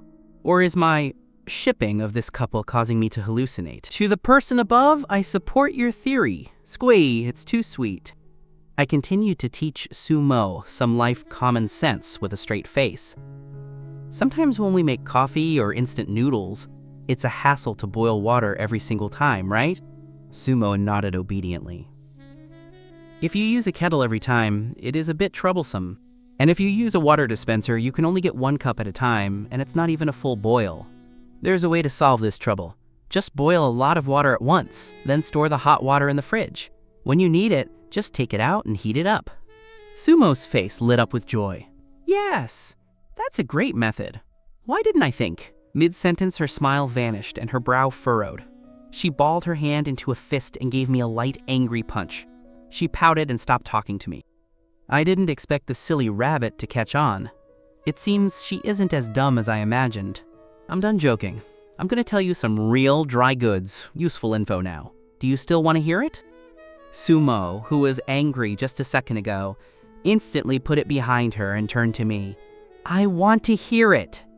Many people have trouble remembering points when studying for exams. Like you singers, you might find it hard to remember lyrics. It goes in one ear and out the other. It's very frustrating, right? Sumo nodded frantically like a chick pecking at grain. Does Teacher Zhang have a secret? Sometimes I can't remember the sheet music and it takes a long time to memorize. It's actually very easy to solve. I looked at the camera. The netizens watching the stream can learn this too. It's very practical. I then took an earplug out of my pocket and stuffed it into my right ear. Just use an earplug to block your right ear like this. After the knowledge goes in through the left ear, it can't come out through the right. That way the knowledge stays in our brains. A black line appeared on Sumo's forehead. What? What kind of nonsense is this? It was completely different from the life common sense she imagined. Zhang Yu, what exactly is inside your head? And you want us to learn this? Do we look that stupid to you? Zhang Yu, your jokes are so dry, but I love listening to them. Ha ha ha ha. Soon we arrived at the target house. Sumo appeared exceptionally excited, checking the rooms one by one. Suddenly she leaned against the window and shouted, Teacher Zhang, look, is that the Cross River Bridge? It looks like there's a train running on it. I could see it from where I was too. It was indeed very beautiful. I had to admire Sumo's vitality. She was born into a wealthy family and had lived a life of luxury since childhood. Yet she not only had no complaints about looking for work, but also wasn't unhappy about cleaning a house for someone else. Teacher Zhang, don't you think it feels like we're cleaning our new home? I was shocked. What was this girl thinking? How could she suddenly say something like that? Stop daydreaming and get to work. The sooner we finish, the sooner we get paid. Then I'll take you to the bridge to see the river view. Okay. Sumo's attention was diverted, and she ran to get the cleaning tools eagerly. Sumoe and I had a clear division of labor, so the cleaning efficiency was quite high. However, to the director's disappointment, despite such a great opportunity, the two focused entirely on the cleaning. There was not a single interaction that felt like a couple. Sumo let out a long breath and flopped tiredly onto the bed. She closed her eyes and said weakly, "Finally finished." I was also a bit tired and lay down directly in the empty space next to Sumo, leaving a wide gap between us. Both of us were exhausted. We closed our eyes and soon fell asleep. However, after only a few minutes, Sumo's whole body jolted, and she woke up. She opened her eyes blankly as a sense of fear surged through her body. Only after seeing me lying nearby did the fear gradually vanish. Sumo's habit was that she had to hold a doll to sleep soundly. She turned her gaze toward me. We've already touched fingers, which is so private. Holding his arm should be okay, right? Then she reached out, hugged my arm, and slept beside me. Seeing the two of us lying on the same bed, with Sumo proactively hugging my arm as if snuggling into me to sleep, the director's spirits were instantly lifted and his eyes lit up. Finally, there was an atmosphere of a dating show with pink bubbles. The producer's eyes also went wide. Sumo is actually this bold? Isn't this scale a bit too large? Is this even allowed to be filmed? Huang Yuyun wished she could pull Sumoe out of the screen and give her another harsh lesson. Is this something I'm allowed to watch? See no evil. Moe, what's wrong with you? Are you sleepwalking? Wake up! He's that useless Zhang Yu. You can't like him. To see Mo's bed scene in this lifetime, it's worth it. I woke up in a daze and was completely stunned. Does Sumo have no idol baggage at all? Doesn't she care about her image in the fans' hearts? Or does this silly rabbit simply not know the severity of doing this? Sumo sat up blankly and rubbed her eyes. What is it? Are we going to the bridge now? Looking at Sumo's dazed eyes, I didn't have the heart to strike her down. It would be bad if she became even sillier. How can you be so pretty? You look so good even when you're asleep. Really? Sumo asked joyfully. She grabbed the bedspread, bundled it into a ball, and shyly buried her face in it. Then she timidly poked a small gap and looked at me secretly through it. I looked at the goofy Sumo in front of me and chuckled to myself. Soon we received the 400 yuan payment from Zhao Tian. Sumo happily followed me to the Cross River Bridge. Each of us held a bowl of ice jelly, eating as we walked. At that moment, a group of people rushed past us. Quick, go look, I heard something happened on the bridge. Sumo and I both looked toward the bridge at the same time. Someone's jumping into the river. It's a teenage boy. Why would someone so young give up like that? It can't be such a coincidence, right? Encountering a jumper? Is this arranged by the show? To the person above, are you okay? What show would arrange for someone to jump off a bridge? How can you even think that? I'm right near the bridge. I'm gonna go check the situation. Everyone wait for my update. A group of firefighters is trying to rescue the boy. Standing relatively close, Sumo and I finally saw the specific situation. It was a delicate-looking boy who didn't seem very old. He had climbed over the bridge railing. One foot was on the edge of the bridge, and the other was dangling in the air. He was relying entirely on the strength of his arms, grasping the railing to maintain his balance. Don't come over. If you come near me, I'll jump immediately. Stop your hypocritical persuasion. There is no one in this world who cares about me. Everyone excludes me and insults me, just because I look like a girl. But I clearly haven't done anything. I just wanted to go to school properly. Why did they... I analyzed the boy's excited words. It seemed the boy was too feminine looking and had suffered from exclusion and school bullying. This reminded me of some experiences from the original host's youth. I couldn't help but shout toward the nearly collapsing boy, "There are people who like you! There is still kindness in this world." Upon hearing my words, the boy was stunned for a second and turned his head toward my direction. Seeing it was working, I continued to shout, "You are not wrong! The ones who bullied you are the ones who are wrong. They don't like you, but there are others who do." Sumoe, with red-rimmed eyes and fighting back tears, shouted, "I like you very much! You're so good-looking! Who wouldn't like you?" The boy's emotions finally calmed a bit, but he still resisted anyone getting close to him. The production team of Heartbeat Melody was exceptionally quiet now. They didn't expect Sumo and me to encounter something like this. Although it would increase the popularity of the stream, they still didn't want us involved. If this was handled well, it might leave a good reputation, but if handled poorly, we could be cursed out of the industry. Notify Zhang Yu and Sumo to leave. Don't let them get involved in trying to save him. Quickly tell them to leave. Director?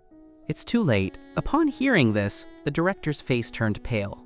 It's over. It's all over. What were they thinking? Can they actually save him? If they fail, they'll be the ones blamed to death. Soon, the police brought the boy's father to him. The boy dazed for a moment when he saw his father. Dad? The boy's father is here. Now he should be saved. It seems he still has feelings for his father. Just as everyone thought there was hope, the boy suddenly screamed in collapse. Don't come over! Stay away! Seeing the situation was wrong, the police immediately stopped the man. The child is a bit emotional right now. Whatever you have to say it from here. He's emotional? I'm emotional too! The boy's father was also exasperated. I was working my night shift and they suddenly say, you're going to jump. Do you know how much money I lose for taking leave? Your mother died early. Didn't I raise you myself? And you want to jump? Even I haven't talked about jumping. The boy fell silent. He seemed to have not received the outcome he wanted. The light in his eyes gradually vanished, and his tears flowed even harder. I told you why I didn't want to go to school. Why won't you listen? I have a reason. But his father seemed completely unappreciative. You have an excuse for not going to school? I'm so busy, where would I get the time to manage you? Who's going to feel sorry for me? Are you coming over or not? The police held back the father. It's not easy for anyone. However, the boy's last line of defense had completely crumbled. Heartbroken, he closed his eyes and took a deep breath, slowly letting go of his hands and leaning his body backward. At the distance between the police and him, it was impossible to reach him in time. It was that familiar voice again. The boy couldn't help but open his eyes to look at me. The people who care about you and are concerned for you don't only have to be relatives or friends. Strangers can too. If you're willing, we can become very good friends. I will care for you. Sumo immediately followed by shouting, That's right, let's be friends. We'll become your best friends and family. By now, a few tears were already streaming down her face. Like the boy, she had been without a mother since she was young. The boy looked at us and gave a choked, tearful smile. After his father said those words, he had already lost the will to live. In those few seconds when he closed his eyes just now, he had quickly recalled these 14 years. The school bullying, the beatings and insults, the denial of his appearance, his father's cold words. There seemed to be no reason left to keep living. Seeing the boy still had no will to live, Sumo was anxious and felt a hint of despair. What do we do? It's still not working. What should we do? I was also feeling urgent. At the moment the boy intended to let go again, I shouted once more. Don't you believe it? Just now I wrote a song for you. Do you want to hear it? Didn't you say you don't believe I care about you? So I specifically wrote a song for you. Just for you. Just for me? It was precisely because of these words that the boy hesitated again. Just for you. Maybe you can try listening to it before deciding whether or not to leave. By now, the number of people in the live stream had reached a peak, over 20 million viewers. The popularity was several times higher than that of the other 4 guests combined. What is Zhang Yu doing? Can he even sing? I don't know. He said he wrote it for the boy and just finished it. I hope it's not so bad that it scares the boy into jumping immediately. Don't be so ridiculous above. Maybe Zhang Yu is doing this to stall for time so the police can get closer. Why does everyone care if the song is good or not? Exactly. Even if he sings badly? So what? Zhang Yu is already trying his hardest to save someone. At the same time, the director felt a massive headache, patting his chest to keep himself from fainting. If the boy still jumped in the end, tomorrow's headline would definitely be Heartbeat Melody Guests Terrible Singing Leads to Boy's Suicide. The boy finally wavered. Was it really written for me? You sing it, I want to listen. Seeing the boy finally relented, I didn't delay and said quickly, This song is called Rose Boy. Who put whose soul into whose body? Who turned whose body into a territory to imprison themselves? Illusions are always the most disdainful. Beauty in the dark will lead to envy. You are not guilty. The guilty one is this world. The boy, who was just screaming and crying, suddenly became silent and looked at me with slight surprise. Tears still flowed uncontrollably, but my singing voice reached the boy's ears line by line. Every lyric hit the boy's heart directly, giving him an unprecedented feeling. It seemed no one had ever said to him, "You are not guilty. The guilty one is this world." The words he heard most from those around him were, "Why do they only bully you and not others?" After hearing such things so often, he developed a mentality that it was all his fault. Getting hit was blamed on his annoying face. Getting robbed was blamed on his weakness. He had fallen into endless self-doubt, but the man in front of him sang the complete opposite. This time, it seemed he was truly being valued. Oh, which rose has no thorns? The best revenge is being beautiful. The most beautiful blooming is a counterattack. Don't let anyone change you, yeah. You are you, or you are fine. It will make people love you sincerely. As I reached the latter half of the song, the boy's desire to leave the world wavered more and more. Just like the lyrics sang, even if he chose to die, what would it change? What could it change? Those who mocked and bullied him would still live freely, and would likely forget him before long. Roseboy is in my heart, blooming a vivid legend. We have never forgotten. Your complaint has no sound. Go speak more truths. Go awaken countless sincere hearts. That rose has no thorns. As the song ended, the boy completely let down his guard. The police took the opportunity to rush forward and grab the boy. The boy didn't struggle, but instead cooperated fully. He cried hard, but shouted loudly, "I want to live! I want to live!" After the boy shouted those words, the scene was instantly filled with thunderous applause and cheers. Wow, he's finally been saved. That kept me on the edge of my seat. The guy who was just singing, I feel like I've seen him on TV before. Regarding this show Heartbeat Melody, I often watch their live streams. I didn't really like Zhang Yu before, but now I've suddenly fallen in love with him. It wasn't just the people on the scene who were this excited. The viewers in the live stream were equally thrilled. He's saved, he's saved. I feel like I've personally saved 7 people. I feel so proud. Zhang Yu, I'm a fan now. I didn't expect him to be able to sing, and to sing so beautifully too, and he wrote this song himself. Wrote it right there on the spot. Simply incredible. The moment the boy was rescued, Sumo excitedly gave me a tight hug. Her face had been covered in tears since I started singing. She never expected me to perform such an outstanding song. He's saved! He's saved! I was a bit caught off guard by Sumo's sudden hug. This silly rabbit was crying way too hard. Meanwhile, the rescued boy was looking over at me expectantly, seemingly wanting to say something but hesitating to come over. I placed my hands on Sumo's shoulders and gently moved her back, trying to keep my voice as soft as possible. It's okay now. Wait for me here a moment. I'm gonna say a few words to that boy, and then I'll take you to get something delicious, okay? Sumoe gave a soft with a nasal tone. I saw the boy's father raise his palm, about to slap the boy's face. I'll teach you to jump. I rushed up and grabbed his hand. Sir, I know life hasn't been easy for you, but school isn't as relaxing as you imagine either. He has his own difficulties. The father was clearly defiant, his expression sour as he prepared to snap back. Guessing what he intended to do, I glanced at the cameraman nearby. Millions of people are watching your behavior right now. If you don't want to be cursed at by everyone on the street, you'd better watch yourself. Seeing the camera, the father angrily shook off my hand. I walked up to the boy and asked with a smile, "Is there something you wanted to say to me?"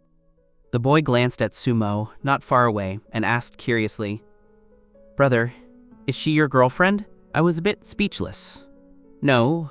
Is that all you wanted to say?" The boy blinked his eyes, which were so swollen he could barely open them. "I saw you hugging, and thought you had already found the person who loves you. What I actually wanted to say was, thank you, brother. Thank you for that song." I crouched down and placed my hands on the boy's shoulders. Even if you can't find someone to love you, it's actually okay.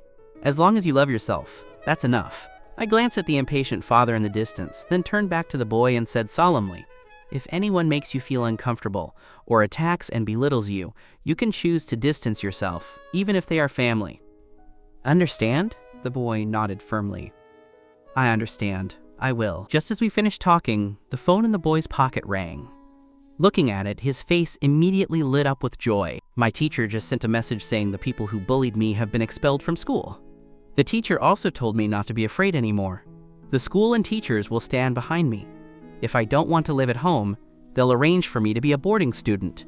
And so many classmates have sent me messages of concern. The boy's voice trembled with excitement, his tone a mix of happiness and a hint of incredible thrill. That's good. Study hard from now on and show those who bullied you that you're living a better life than all of them. After saying that, I prepared to go find Sumo, but the boy pulled on my hem. Brother, can I still contact you in the future?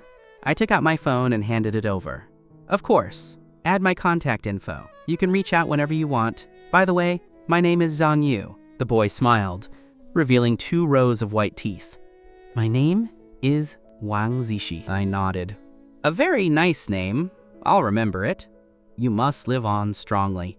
I'm heading over now. Someone is waiting for me. The boy stood there and didn't leave immediately, silently waving as he watched my back. The cameraman also fully captured my conversation with the boy. Wow, what kind of angel on earth is Zhang Yu? That's exactly how it should be. Live well for those who bullied you so they can see you're happier than anyone. Wang Zishi can finally study in peace. Those who bullied him got punished. I'm so happy for him. Suddenly I feel like Zhang Yu is more and more charming. I want to hear the recorded version of Rose Boy. When can Zhang Yu record the song? Wang Yi, who was clutching his heart and feeling unwell just moments ago, was now perfectly fine and grinning ear to ear. I knew this kid wasn't simple, ha ha ha! Director Meng Qi from Tianhua Entertainment called and said she wants to sign Zhang Yu. A staff member handed the phone to Director Wang. Director Wang's expression darkened again upon hearing this. Just say I'm not in. He didn't expect someone to target Zhang Yu so soon. That woman Meng Qi was not easy to deal with. He wanted to sign Zhang Yu himself. How could he let that woman get a bargain? Sumo saw me coming and immediately called out to stop me. Don't come over. My face is a mess from crying. It's ugly. Don't come over and talk to me yet. The river breeze blew Sumo's dark hair, making her back look a bit desolate. Her shoulders trembled slightly. Even from behind, you could tell she was crying while wiping her eyes with her hands. I let out a long sigh, and my heart softened instantly. The person had already been saved. Why was this silly rabbit still crying so hard? What did you say? The river breeze is too loud. I couldn't hear you. I spoke while walking over, wanting to comfort her. Worried I would really run over, Sumo quickly stood up and ran forward a few steps. I said, don't come over! What? If you want me to come over, why are you running away?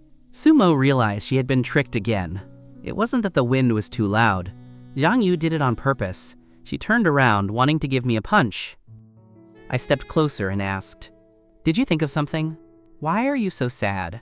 Do you want to tell me about it? Sumo wiped the tear tracks on her face. It's nothing. I just thought that boy was saved just now. But in different places and at different times, similar things might be happening. Perhaps their experiences are even worse. What should those children who don't get rescued do? They are still living in hell. For a moment, I didn't know how to answer. I reached out and gently ruffled her hair. Sumo's tense body slowly relaxed, allowing me to mess up her hair. Her large eyes looked at me watery, like a puppy enjoying its owner's touch. A single person's ability is limited. This isn't something one person can completely change. What we can do is our absolute best to change things and spread awareness. Worrying like this won't change anything, it'll only hurt your body. All right, I'll take you to eat something good in a bit. Sumoe gave a nasal and stood still, making no move to go, still letting me touch her hair. Watching the footage of the interaction between Sumoe and me, Director Wang's smile nearly reached his ears.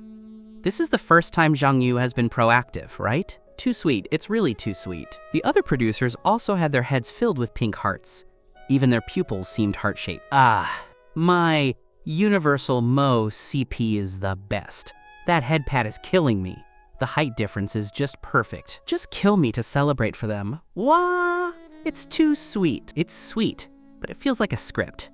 In reality, Mo probably wouldn't look twice at Zhang Yu, right? True. This kind of unrealistic plot only happens on dating shows. Sumo's mood improved a bit. She looked at the sunset clouds in the distance and sighed. So beautiful. Then she turned to look at me. The young man had his eyes closed, feeling the river breeze. With his sharp facial features and high bridge of his nose, he seemed very different from his usual self, but it was a different kind of handsome. Sumo took out her phone and quietly took a profile shot of me, then tucked the phone away with satisfaction. Teacher Zhang, I didn't expect you to be able to write songs, and so well too. It's really a pity you didn't enter the entertainment industry. Sumo was silent for a moment, then spoke again. Teacher Zhang, can you teach me how to write songs?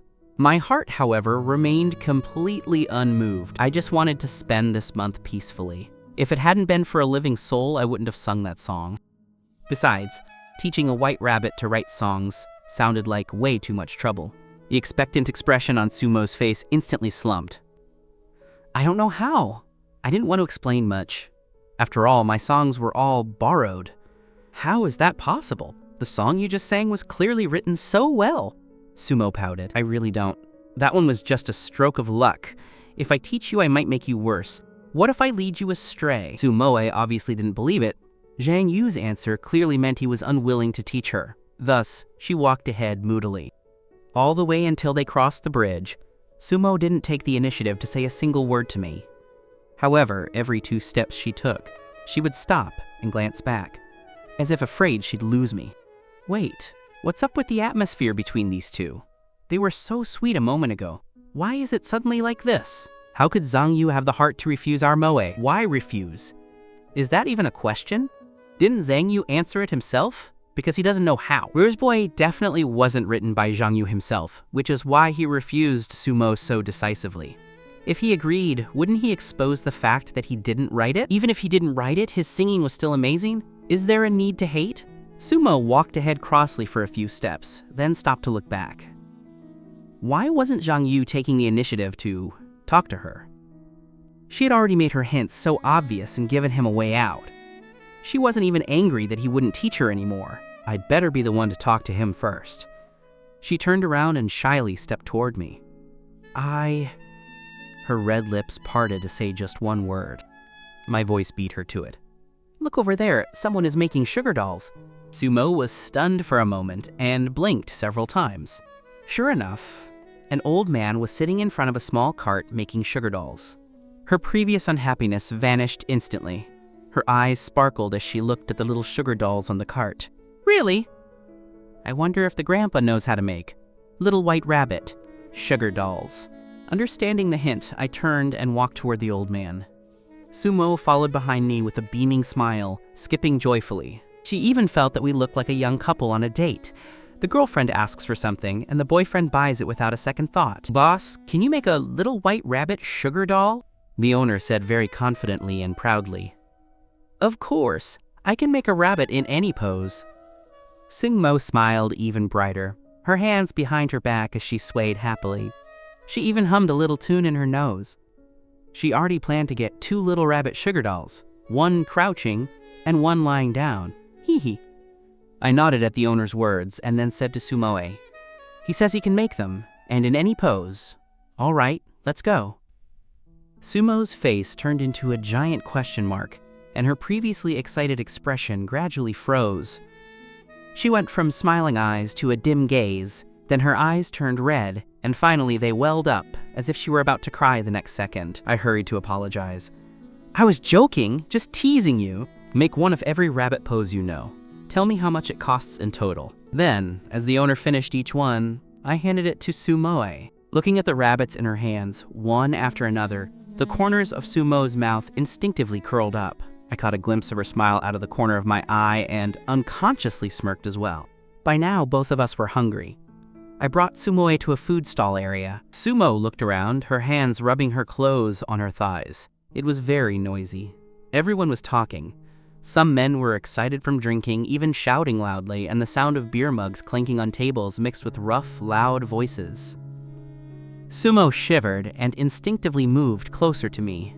In all her years, she had never been to such a place to eat. Although she didn't discriminate against people eating here or look down on this messy dining style, she was still a bit unaccustomed to it. I caught Sumo's subtle movements. Is there any dish you want to order? This stall's food is pretty good. I ate here half a year ago. Sumo glanced at the menu. She had barely tried any of the items on it, so how would she know what was good? No, I'll eat anything. I'll like whatever you order. I looked into Sumo's smiling eyes, They were like a night sky full of stars, dazzling and beautiful. Zhang Yu is taking Sumo to a food stall? That's way too low. Look at Sumo. She looks completely dazed. Zhang Yu really has no romance. How can he catch a girl like this? The goodwill he built up with Mo is almost gone. What's wrong with eating at a food stall? Isn't it great? It's authentic and not pretentious. I love food stall barbecue. Exactly. Is everyone in the comments earning $1 million a month? How can you look down on food stalls? I'm switching between streams and noticed Zhao Wen's group of 4 also seems to be heading toward this street. Soon, the dishes I ordered were served one after another. Grilled skewers, grilled eggplant, grilled chicken wings, grilled tofu. They were all placed in front of Sumo. She stared at the barbecue and then looked up at me, like a child asking a parent with their eyes if they could eat snacks. Go ahead and eat. I'll order a few more things.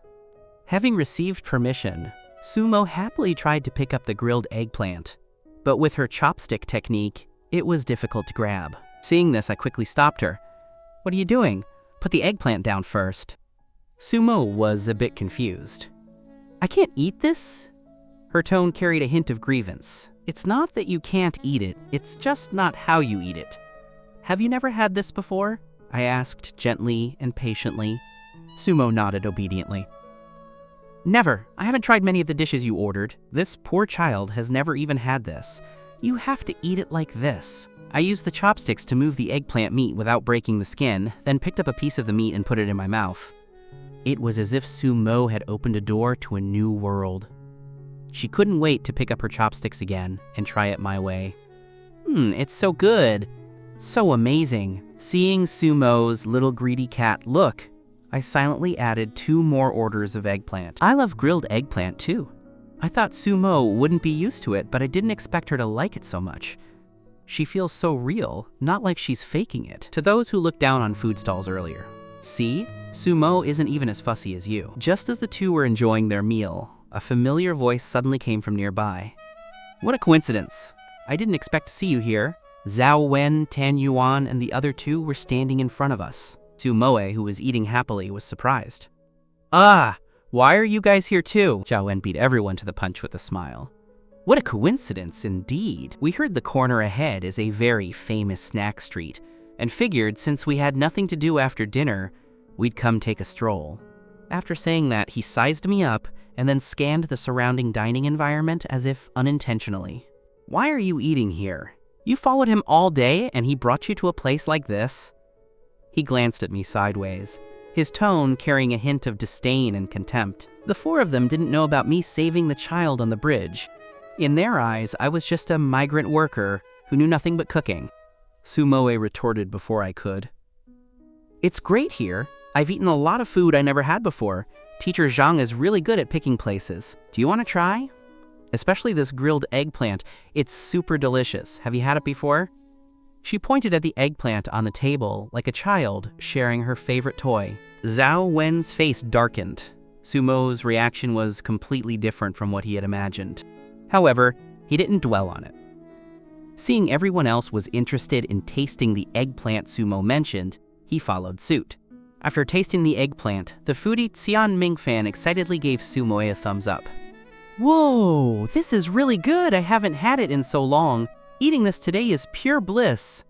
Sumoe responded excitedly to Qian Mengfan, as if she'd found a kindred spirit.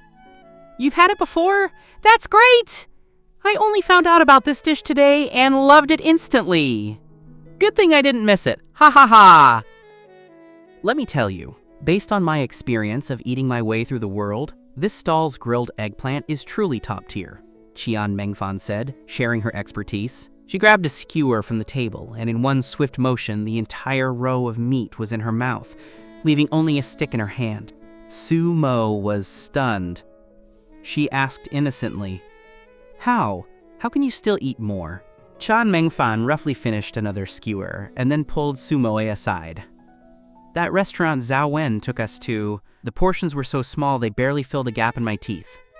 I wasn't full at all. Your Zhang Yu is so much better at picking spots. Sumo's whole body stiffened, and her face turned red instantly. My Zhang Yu? We aren't. Tian Mengfan's long speech turned into scrambled code in Sumo's mind. She didn't remember a single word of what came next. With the addition of Qian Mengfan and the others, I ordered a few more side dishes. Zhao Wen and Tan Yuan didn't eat much, maintaining their posture. I didn't care about them. They could eat or not. Once we were mostly finished, I grabbed the bill and shouted, "Boss, check please." Soon, a middle-aged man walked over. "The total for this table is 274 yuan. I replied very naturally, "Boss, how about rounding it down? It's a nice whole number, and I don't have change on me anyway." The man replied with a smile, "Buddy, we're a small business, we don't make much profit. I'm a return customer. I ate here once half a year ago and thought it was good, so I came back and even brought all these people to support you. Give us a break, boss. We'll come back next time." Hearing me haggle, Zhao Wen nearly laughed out loud. It was his first time seeing someone haggle over a meal. This was way too stingy. The others were also surprised. "You can actually haggle over dinner?" Sumo also looked at me with shocked eyes, but she just thought I was very interesting. I always seemed to refresh her perception over and over, doing things that surprised her but felt reasonable. She was even secretly curious if Zhang Yu could actually talk the price down. Thinking Sumo felt disgusted by my behavior, Zhao Wen fanned the flames. "Who haggles over a meal? It's just 4 yuan. Let it go. The owner needs to make a living too. Why bother?" Not only did he point out my stinginess, but he also indirectly showed off his own generosity and compassion. After speaking, he glanced at Sumo. Surely she'll be turned off by Zhang Yu's low-class haggling now, right? Tonight's heartbeat text will definitely be for me. Ha ha ha, I really didn't expect Zhang Yu to haggle. Look at the expressions on the others, so funny. I'm dying laughing. Who haggles over dinner? Zhang Yu is truly stingy, whereas Zhao Wen is generous. Exactly. If you can afford it, eat. If not, don't. The owner worked hard to grill that stuff. Shouldn't he make money? Cutting 4 yuan just like that? This is a perfectly normal thing. I don't know why everyone is hating. When I go to food stalls, the boss sometimes rounds down the bill for us voluntarily. The owner echoed Zhao Wen's words. It's hard-earned money. Our prices are already very low. Qian Mengfan and Yun Yatong looked at Zhao Wen. Although their faces showed nothing, they gave him a low score in their hearts. Shouldn't you side with your own person in a haggling situation? Even if they didn't like the haggling, he could have chosen to keep quiet. Although Zhao Wen was targeting me, they felt a sense of being backstabbed by a friend. Sumo wanted to say something to help me, but before she could speak, Zhao Wen hurried to speak first. The price is already very cheap. Zhang Yu, you can't tell me you can't even produce 274 yuan? Dropping 4 yuan doesn't make much of a difference. Zhao Wen didn't know what everyone was thinking. He was completely immersed in his own fantasy, trying to use me to build his persona as a wealthy, generous, and manly guy. If you really can't, I'll pay for you. Look at you, all hesitant and stingy. A man shouldn't be like that. You've got to change that habit. He was certain I wouldn't agree to let him pay. After all, what man could tolerate losing face in front of so many beautiful women? He believed I wouldn't be able to swallow my pride. However, he heard me say, "All right." Zhao Wen looked at me blankly. "Didn't you say you'd pay for me?" I said, "Okay." Zhao Wen froze on the spot, not reacting for a moment.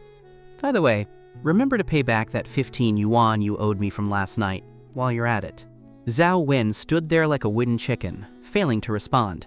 He had split the previous meal with Tan Yuan. Where would he have any money left now? Let alone 274 yuan, he'd hesitate to produce 4 yuan. But since he had already said the words in front of Sumoe and the other 2 women, how could he refuse? He had to agree and find a way to borrow some money from Tan Yuan privately later. Sumoe and the other 2 girls looked at Zhao Wen's dazed state, lowered their heads, and stifled their laughter. "Ha ha ha ha, Zhang Yu, you absolute genius. I'm dying laughing, my stomach hurts." "Zhang Yu, why can't you follow the script? In a moment like this, shouldn't you pull out 274 yuan and slap it in Zhao Wen's face? Ha ha ha ha." Although Zhang Yu's approach was unexpected, it was so satisfying. Who says no to money? Since someone wants to pay, of course you let them. Look at Zhao Wen's face. He finally can't keep up the act. After finishing the task and returning to the villa, the director returned Sumo's phone to her. "Someone called you several times. It seems like something urgent." Sumo took the phone with a confused expression. "Dad, why did you call me so many times? Is something wrong?" Su Qingyu's slightly tired voice came from the other end. My dear daughter, what have you been busy with lately? You haven't even called your old man once. Don't you know I miss you? Sumo didn't know her father had already watched the first episode of Heartbeat Melody. Hearing him say he missed her made her feel sweet inside. I'm recording Heartbeat Melody. You have to support your daughter and watch it. I've made new friends and learned so many things. Just today, my new friend and I even saved a little boy. Isn't your daughter amazing? Her tone was playful, every word radiating happiness. However, the smile on Su Qingyu's face vanished instantly. He'd already guessed who this new friend was. What new friend? Tell me about him. He's very interesting. He's a good person, and his cooking is amazing. It's a pity he won't teach me. And he sings really well too. The boy today was saved because he listened to a song he wrote. Isn't that incredible? It's a pity he won't teach me songwriting either. Su Qingyu didn't speak throughout, his expression sinking bit by bit. Dad, he's good-looking, has a great personality, and sings beautifully. It's just his family background isn't great. Why don't you sign him to our company? Let him be an artist or a songwriter. Just as she finished, the sound of a loud table slam came through the phone. New friend? I think you mean boyfriend. Do you really think I haven't seen that show you're filming? You've only known each other for a few days and you're already trying to find him a job? Is a useless poor kid like that worth you treating him this way? Sumo was stunned by the scolding. A sudden sense of grievance surged in her heart. Su Qingyu realized he had been a bit extreme and tried to soften his tone. Dad's tone was a bit loud just now, but you are my daughter. What kind of man couldn't you find? That, Heartbeat. Whatever program is just for fun. And like I told you before, if you don't make a name for yourself in the entertainment industry in 6 months, you have to follow my lead. Is the path I arranged for you not good? Sumo didn't say a word until the call ended. Then she began to cry out of grievance. I was in my room checking the data for my new book. I didn't expect it to have hit #1 long ago. I casually uploaded 30,000 words from my 50,000 word stash. At this moment, the director knocked on my door. What is this for? Wang Yi handed me the phone. Shamo's manager is looking for you. Why wouldn't Sumo's manager look for her directly? Why make a special call to me? I didn't think I had done anything to Sumo. Hello, this is Zhang Yu. Is there something you need? I am Sumo's manager, Huang Yuyun. Can you help me find Moe? I didn't quite understand what she meant. Hasn't Sumo gone to call her father? I called her just now to talk about her participation in singing freely, but I found her emotional state didn't seem right.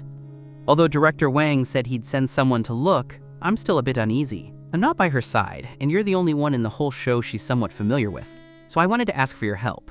If you find her, could you help comfort her for me? Even though she didn't like me much as a person, at a time like this she couldn't afford to care about that? I thought for a moment and asked, is her relationship with her father bad? Or is it something else? It's not exactly bad, Huang Yuyun thought for a second and said.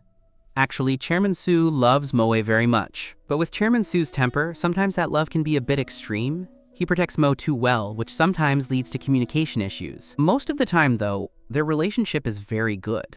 I understood the underlying meaning. Sumo was being pressured by her father, and her father had a bad temper. I understand. I'll go look for her first. I didn't have Sumo's private number, so I had to call the work phone provided by the production team. After a while, it actually connected. Teacher Zhang!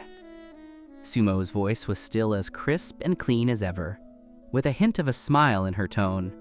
An outsider wouldn't be able to tell there were any bad emotions mixed in.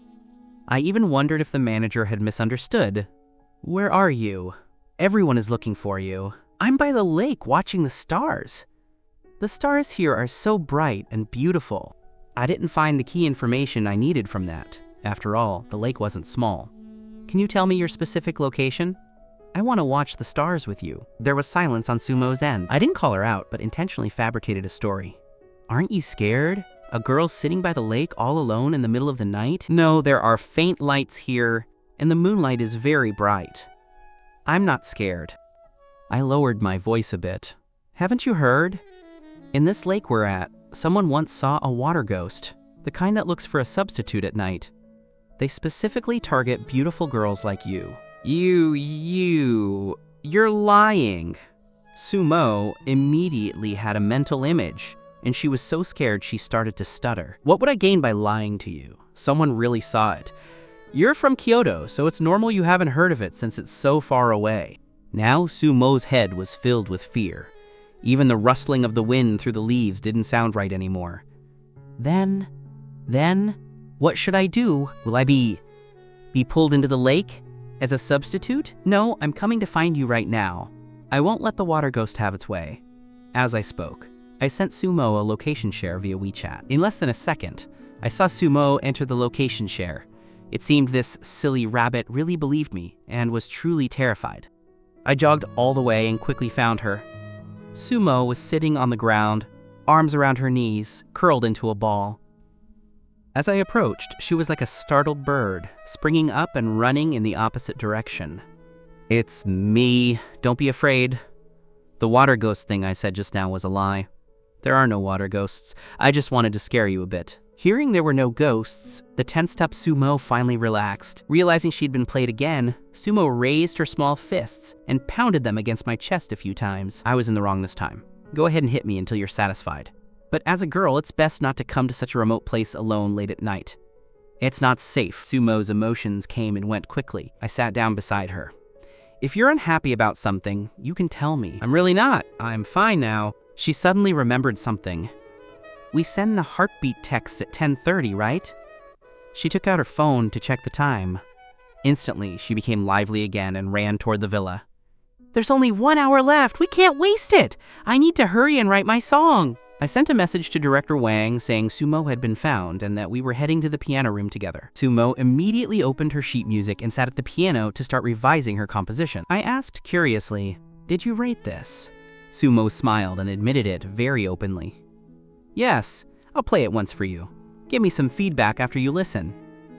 After saying that, she began to play. After a piece of beautiful music, she had a serious expression on her face. I said casually, "It's not bad."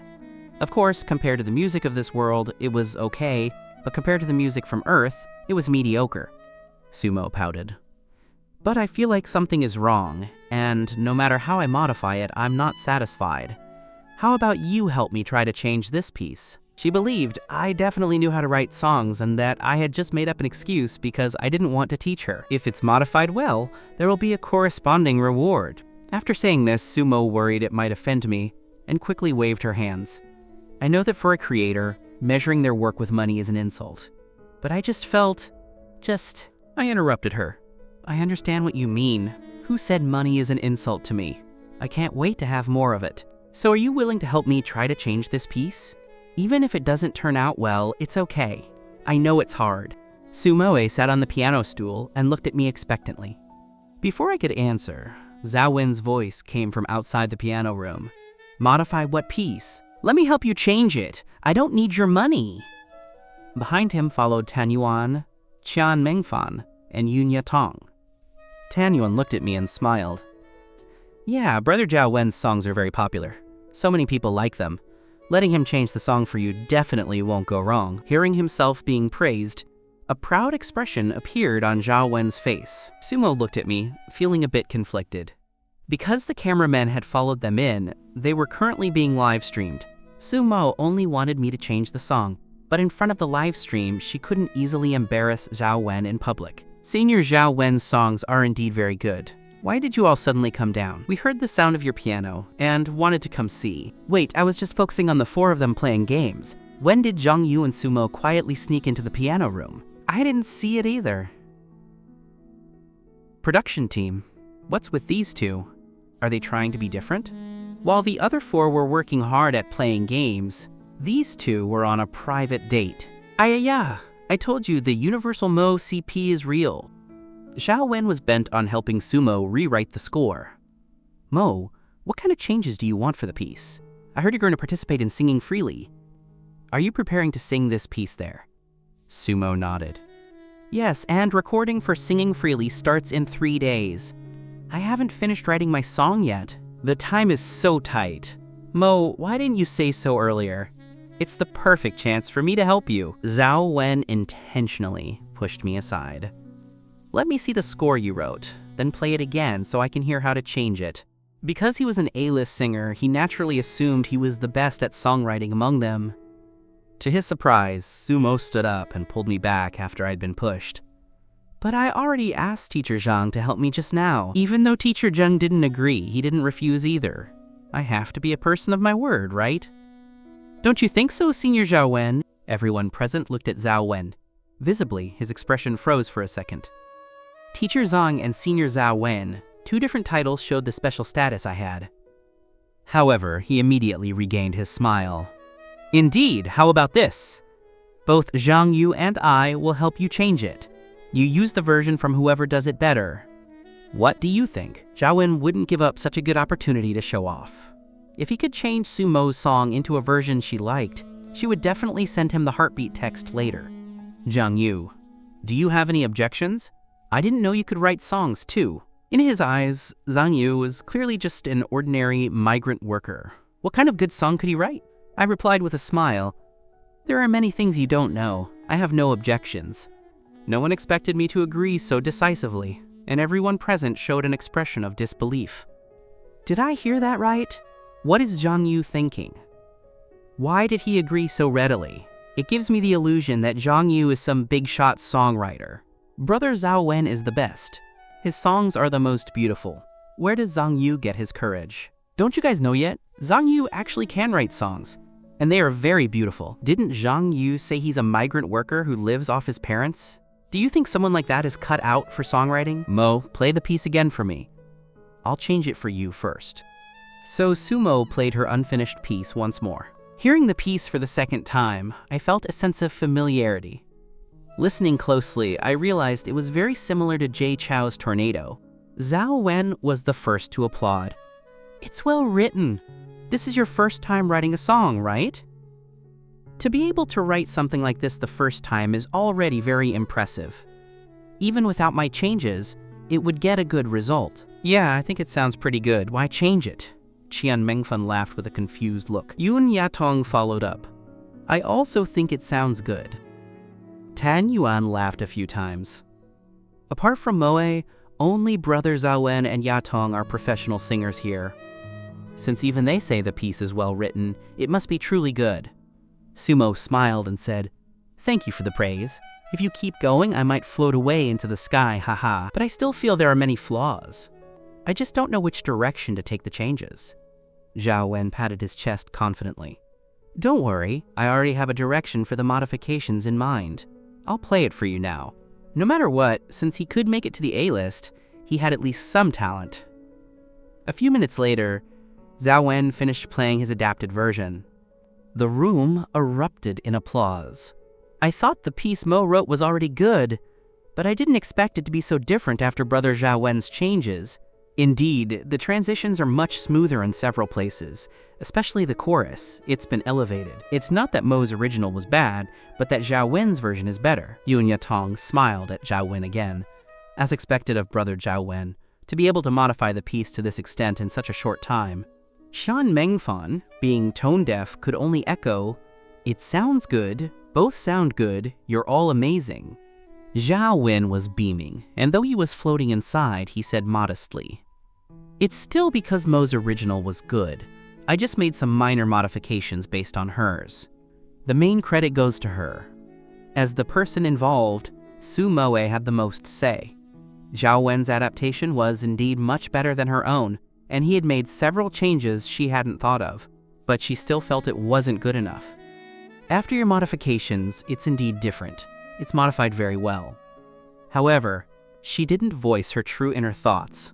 After all, he had worked hard to change the piece for her. Hearing Sumo's praise, Zhao Wen felt even better. Next, let's hear Zhang Yu's adaptation. Tan Yuan and the two female guests all turned their heads toward me. Facing such a successful adaptation by Zhao Wen, how would I, an ordinary guy, react? I stood up, stretched, and walked slowly toward the piano. Teacher Zhang, Su Moe called out to me softly from the side. She was a bit worried. Although no one had explicitly said they were being compared, everyone would subconsciously compare the two arrangements. Thinking it was her insistence on me changing the song that put me in this position, her heart was filled with apprehension. Little Rabbit, besides needing changes, This piece shouldn't have lyrics yet, right? No. Sumo didn't expect me to ask this suddenly, and her answer was a bit flustered. Then I'll help you write some lyrics as well. Upon hearing this, everyone showed looks of disbelief. Zhang Yu, from a rural background, could write songs and play the piano, and he could modify a piece and write lyrics in such a short time.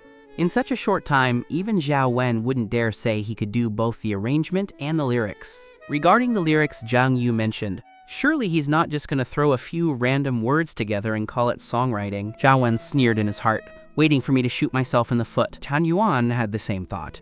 As an amateur from the countryside, I had taken enough of the spotlight in front of the female guests.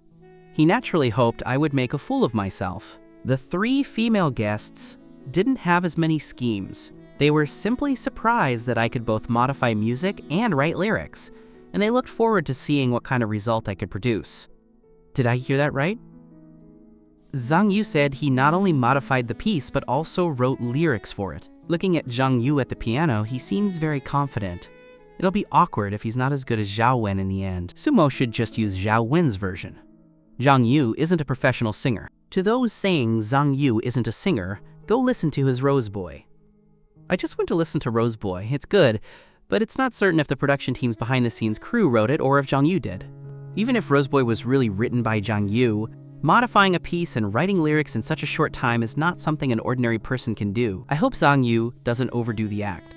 The director, Wang Sheng, perked up the moment he saw me sit at the piano preparing to sing. He immediately directed the cameraman to zoom in on me. My fingers danced on the piano, and a beautiful melody drifted out.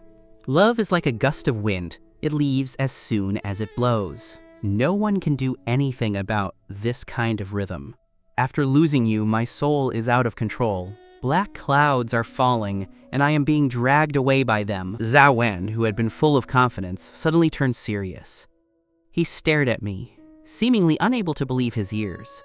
Although Qian Mengfan didn't understand music, it was very obvious that the piece I played was not only beautiful, but my singing was also excellent. She tiptoed to Sumo's ear and whispered, "Zhang Yu seems to sing even better. I really couldn't tell he could sing and write. He looks so handsome playing the piano." Sumo nodded and smiled without saying anything, watching me at the piano. The piano room light spilled over me, making my profile lines look even more refined. Playing the piano, I seemed exceptionally charming. Sumo felt her heart racing. Although she had only heard a few lines, her heart was already completely moved by the voice. "Go," quietly, silently, leaving. Falling into the edge of danger, baby. My world is already filled with storms. The song's pitch rose, and the piano rhythm accelerated. It was clear the chorus was coming. At this moment, the number of viewers in the live stream reached another peak, rivaling the popularity of the Rose Boy stream. Wang Yi felt both excited and nervous. He hadn't expected me, an amateur, to have such potential, but he worried I might mess up at the critical moment. After all, the lyrics and music were thought of on the spot, so he worried about the quality. I closed my eyes, and the final note for the word rain was held for a long time. At this moment, everyone present seemed to hold their breath, wanting to hear what kind of chorus could match such a beautiful verse. However, the piano music stopped abruptly. I slowly opened my eyes and stood up. "All right, I'll stop here. The rest isn't suitable to sing now." Everyone present was speechless. Wasn't this playing with people's emotions? They hadn't heard enough. How was this different from taking off your pants only to let out a fart? It felt worse than eating a fly. "Finish the song now. Otherwise, how can I sleep tonight?" "Wah, Zhang Yu, you jerk, playing with my feelings. I want to hear the song." It really sounds so good. I already thought Zhao Wen's adaptation was perfect, but now I support Zhang Yu. Even only hearing half makes me feel Zhang Yu's song is irreplaceable. Zhao Wen's version has to step aside. The guests' feelings were the same as the netizens. Hearing only half was agonizing. Yun Yetong couldn't help asking, why isn't it suitable to sing now? As a singer, even without hearing the whole song, she could tell there were techniques within it. It definitely wasn't as light as I made it seem, but was a very meticulously crafted work.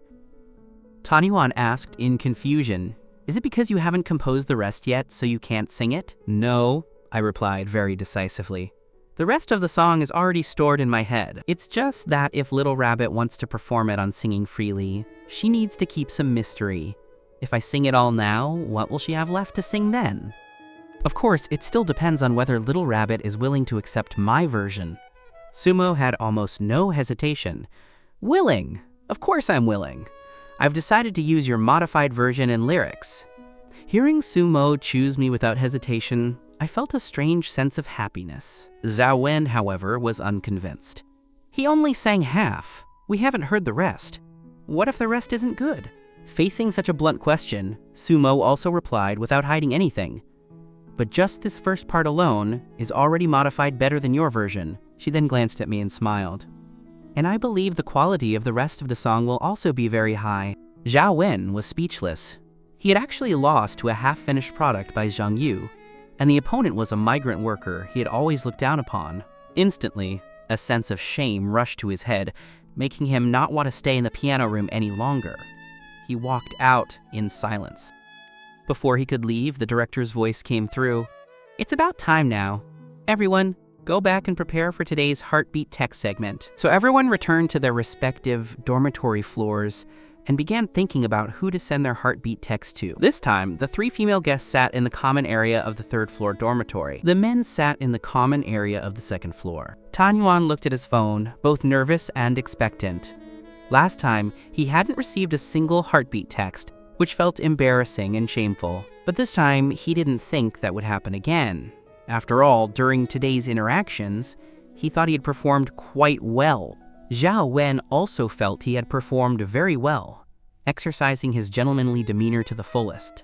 Although the song I wrote for Sumo was recognized by her, my stingy haggling at the food stall was a turnoff, while his generous offer to pay the full bill was clear for all to see. So in comparison, he thought it was hard to say who Sumo would send her heartbeat text to. And that's not even mentioning the other 2 female guests. He had spent the day with them and believed he must have charmed them. Soon, the first heartbeat text came in. The phone ringtone echoed in the quiet lounge area. Zhao Wen and Tan Yuan simultaneously lit up their phones to check, but there was no message. I sprawled on the sofa with an indifferent look, using my hand to rub the back of my neck to stretch it. Then I checked my phone, and just as I did, a second ringtone sounded. Zhao Wen and Tan Yuan suddenly realized something. They both turned their heads toward me, their gazes fixed on me as if trying to bore a hole through me. I gave them a friendly smile in return, then opened the 2 messages on my phone to check. Immediately after, a third ringtone sounded.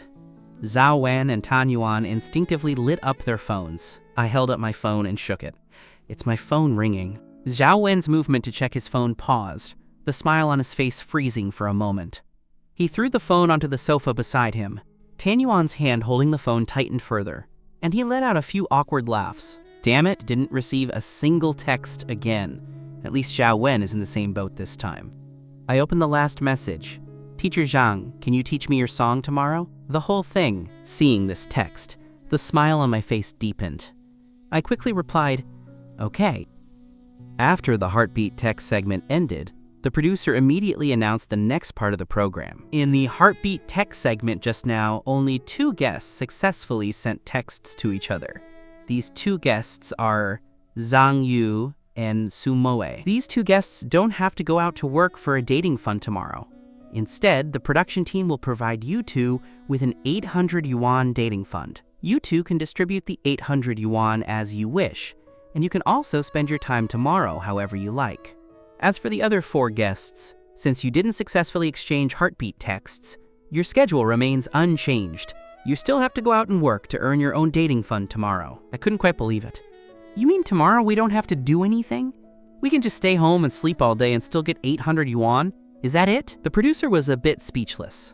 The production team was creating an opportunity for him and Sumo to be alone, yet he just wanted to sleep at home all day. The producer gave me a side eye and said, according to the rules, you're right, but a cameraman will follow you to live stream the whole time. Zhao Wen and Tan Yuan hadn't expected such a good thing to happen. Their expressions were extremely sour, but they were helpless.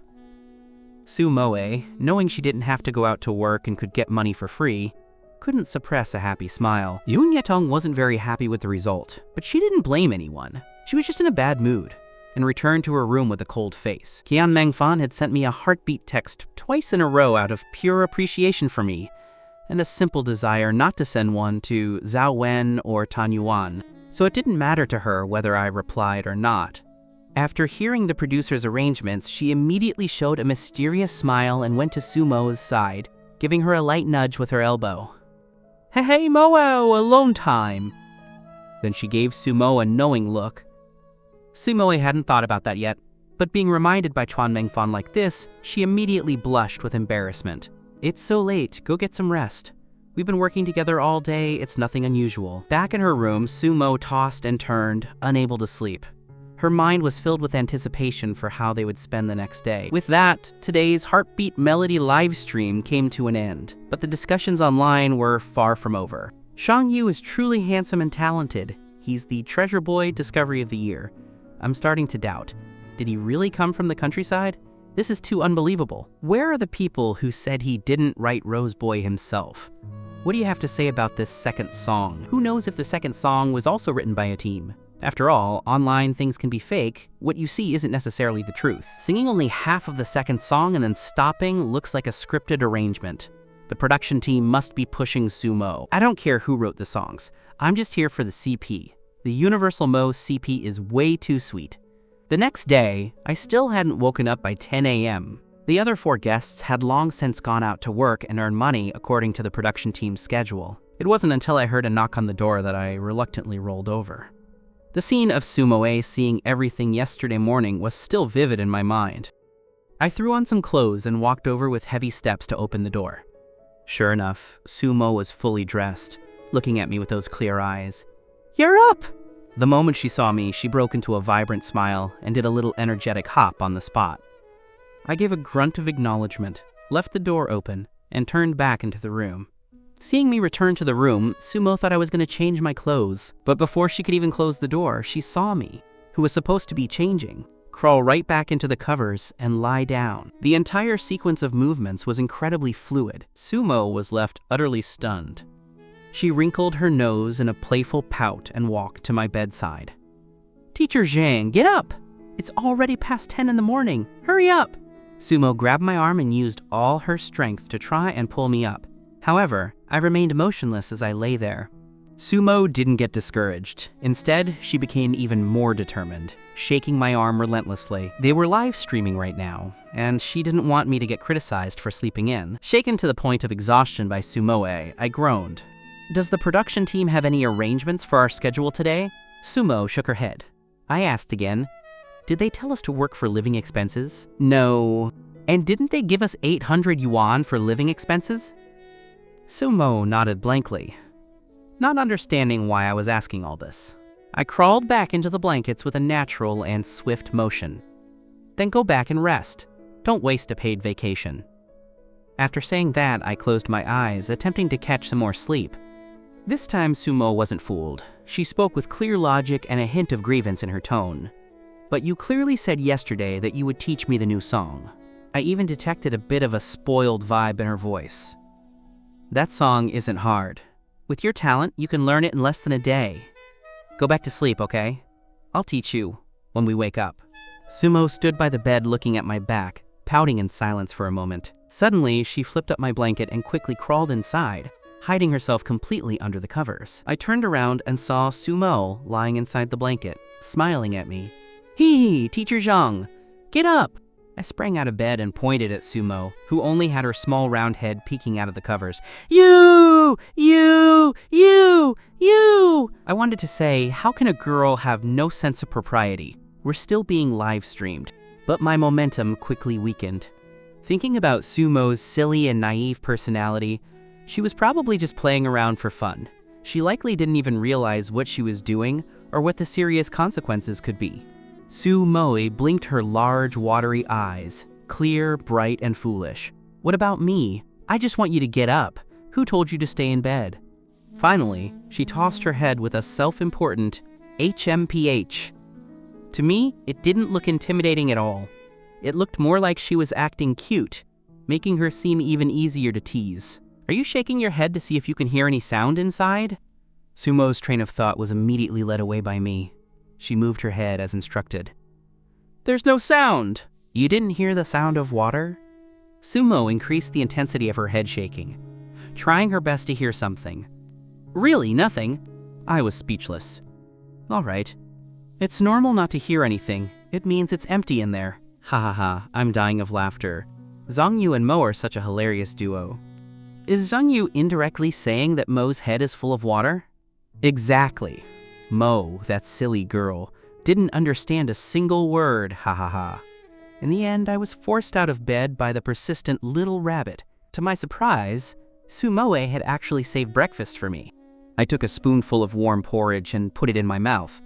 Who made this? Zhao Wen and Tan Yuan cooked it. They both get up so early every day. They made a lot of porridge today, so I asked them to save a little for you. Her eyes crinkled with a smile, looking like a little puppy waiting for its owner's praise. After I finish eating, I'll write out the score and lyrics for yesterday's song and teach you how to sing it. Sumo nodded happily. Hearing that I would write out the full score and lyrics for Sumo, everyone immediately got excited. Can we hear it? I really want to see what the music and lyrics Zhongyu wrote for Mo look like. We didn't hear the whole thing last night. Reading the score isn't asking too much, right? I'm so curious. However, the director didn't give the audience a chance to peek at the song. He had the cameraman pull the lens back. The audience could only see a wide shot of me focused on writing and Sumo standing nearby watching. They couldn't see a single detail of the score or lyrics. The audience was so frustrated they were itching for information, constantly cursing the director to have no dinner tonight. I sat in the office chair writing out the score for Tornado. Sumo stood beside me, leaning over to watch. Her attention was entirely focused on the music, completely unaware that her head was resting against my shoulder. Through the director's camera angles, it looked as if Sumo was snuggling against my shoulder. Sumo analyzed as she watched. This is really good. The way you changed this piece is truly amazing. I can't believe the transition here could be done like this. No wonder the piece I wrote earlier sounded so unnatural. I changed it so many times and was never satisfied. You're incredible, Teacher Zhang. I've learned something. Seeing Sumo was absorbed in the score and lyrics, I intentionally held the score up high to tease her. Teacher Zhang, what are you doing? I haven't finished. She hopped on the spot as she spoke, but even jumping, she couldn't reach the notebook. Seeing she couldn't grab it, I lowered the notebook a bit. Sumo's eyes lit up as if seeing hope. She jumped with all her might, but I instantly raised the notebook high again. Going up and down like this for several rounds was like teasing a cat with a feather wand. Endless fun. After failing to grab the notebook several times, Sumo realized she was being played. She stood there, stomping her feet in frustration. Teacher Zhang, you can't do this. All right, I'm done teasing you. Try practicing on your own first. If there's anything you don't understand, you can ask me anytime. Sumo's anger vanished instantly, and she impatiently took the notebook from my hand. The title Tornado fits the lyrics so well. The music is written so perfectly. I love it. Teacher Zhang, are you really willing to give me such a great song? Even as she said that, her arms were tightly hugging the notebook, unwilling to let go. I nodded. It belongs to you. Yay, Tilde! Sumo hopped around holding the score, as happy as a child. While Sumo went to practice her singing, I went to the living room to eat snacks, drink cola, and watch TV, enjoying a leisurely time. Wang Sheng was watching behind the scenes, feeling anxious. This is a dating show. What is wrong with this kid Zhang Yu? He immediately radioed the cameraman. Hey, cameraman, go over and remind Zhang Yu to do something. Receiving the instruction, the cameraman whispered a reminder. Mom is practicing alone upstairs. Aren't you going up to teach her? I gave the cameraman a lazy look. I have already marked everything on the score and lyrics. I believe with her professional background, she can understand them without any obstacles. After saying that, I returned to my lazy, still state. Wang Sheng took a long, deep breath, feeling only exhaustion. He even felt like lying down himself, just like me. Ha ha ha! I really like Zhang Yu more and more. It's like seeing another version of myself in him. I also want to zone out on the sofa like Zhang Yu. Every time I see it, I have to marvel at how real Zhang Yu is. He is my soulmate. To Director Wang's surprise, my lazy scenes didn't cause the popularity in the live stream to drop. Instead, the number of viewers increased. This made Director Wang sigh. Society had truly changed. He was getting old and could no longer accurately guess the preferences of young people. Sumo's voice suddenly came through, giving me, half asleep as I was, a start. At this moment, Sumo's cheeks were flushed pink, and the corners of her eyes were tinged with a reddish hue. She looked a bit dazed. "What did you just say?" I almost fell asleep and didn't hear clearly. There's a note in one part that I don't think I'm singing quite right. "Can Teacher Zhang teach me?" Sumo repeated what she had just said. Hearing her voice, I frowned and quickly got up from the sofa, reaching out to feel her forehead. She was completely overshadowed by my sudden approach. Looking at me with innocent, wide eyes, she instinctively thought I was annoyed that she was too slow and was going to flick her forehead. She was about to raise her hand to block, but then she felt my large palm pressed against her forehead. "Silly girl. You have a fever and you don't even know it? I suspect this silly rabbit has burned her brain out." "Me?" Sumo asked blankly, pointing a finger at her own nose. "Of course you. Your voice is hoarse when you speak. Can't you feel your forehead is this hot? You were already a silly rabbit, and now you're getting sillier from the fever." Sumo looked like a puppy that had done something wrong, saying aggrievedly, "I thought my voice was hoarse from practicing." I looked down at Sumo's drooping eyelashes. Her eyelids were flushed due to the heat. "I'll go see if there's any fever medicine and take your temperature. If the fever is too high, we have to go to the hospital." Sumo trotted after me. "I don't want to go to the hospital. I remember now, the AC in the piano room must have been set too low last night, and I caught a bit of a cold. I'll get better soon. My immunity is very strong." Hearing this, I stopped abruptly. Sumo didn't have time to brake and bumped right into my back. The impact sent Sumo back 2 steps. She lowered her head and shook her little head, which was dizzy from the bump. "You felt cold at the piano room yesterday?" Sumo looked at me dazed and nodded. "A little." But I saw that no one else said they were cold, so I was embarrassed to say anything. This reminded me that last night I thought Sumo's blushing was because the piano room was too hot, so I had turned the AC to the lowest temperature. It turned out the little rabbit's cold was my fault. I took Sumo's temperature and gave her a fever pill. "If you don't want to go to the hospital, you have to take your medicine and lie down to rest." "But I haven't mastered my song yet. I have to hurry and practice. There isn't much time left." My face turned serious.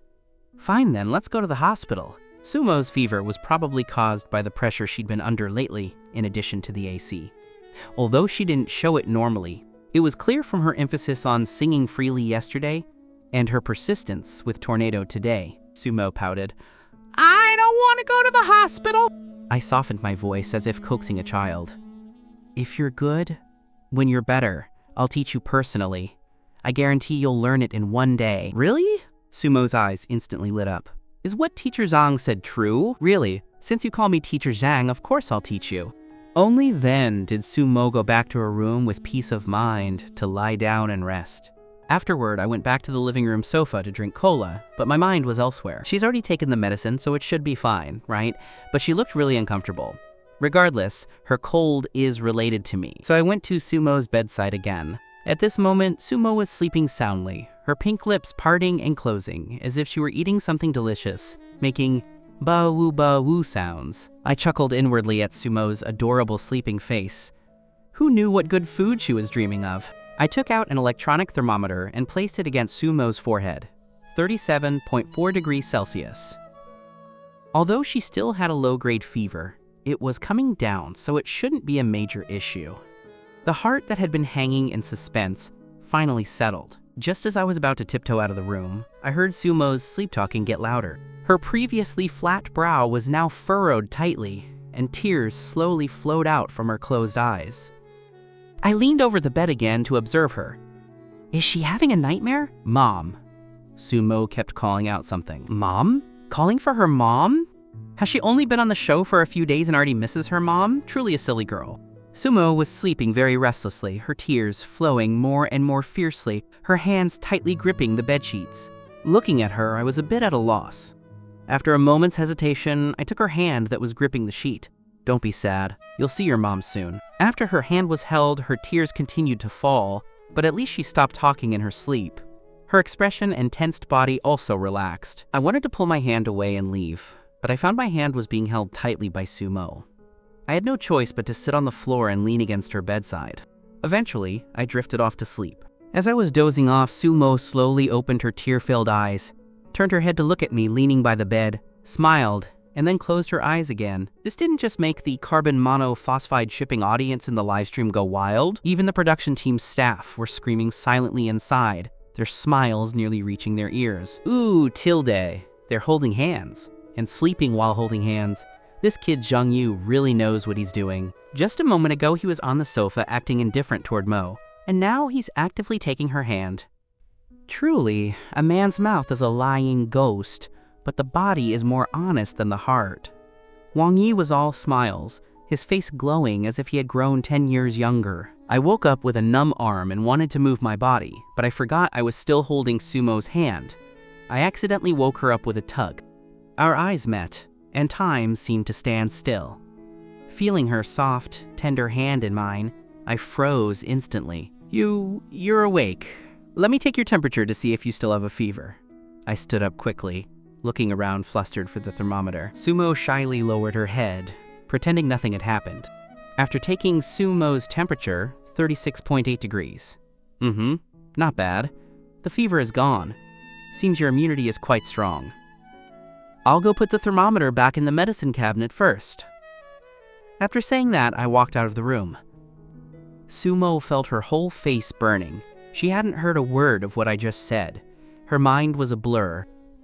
She quickly pulled the covers up, wrapping herself completely inside to hide her embarrassment. It wasn't until she heard the sound of me opening the door that she hurriedly threw off the covers, let her small head peek out, and closed her eyes, pretending to be sleeping peacefully. What do you want to eat later?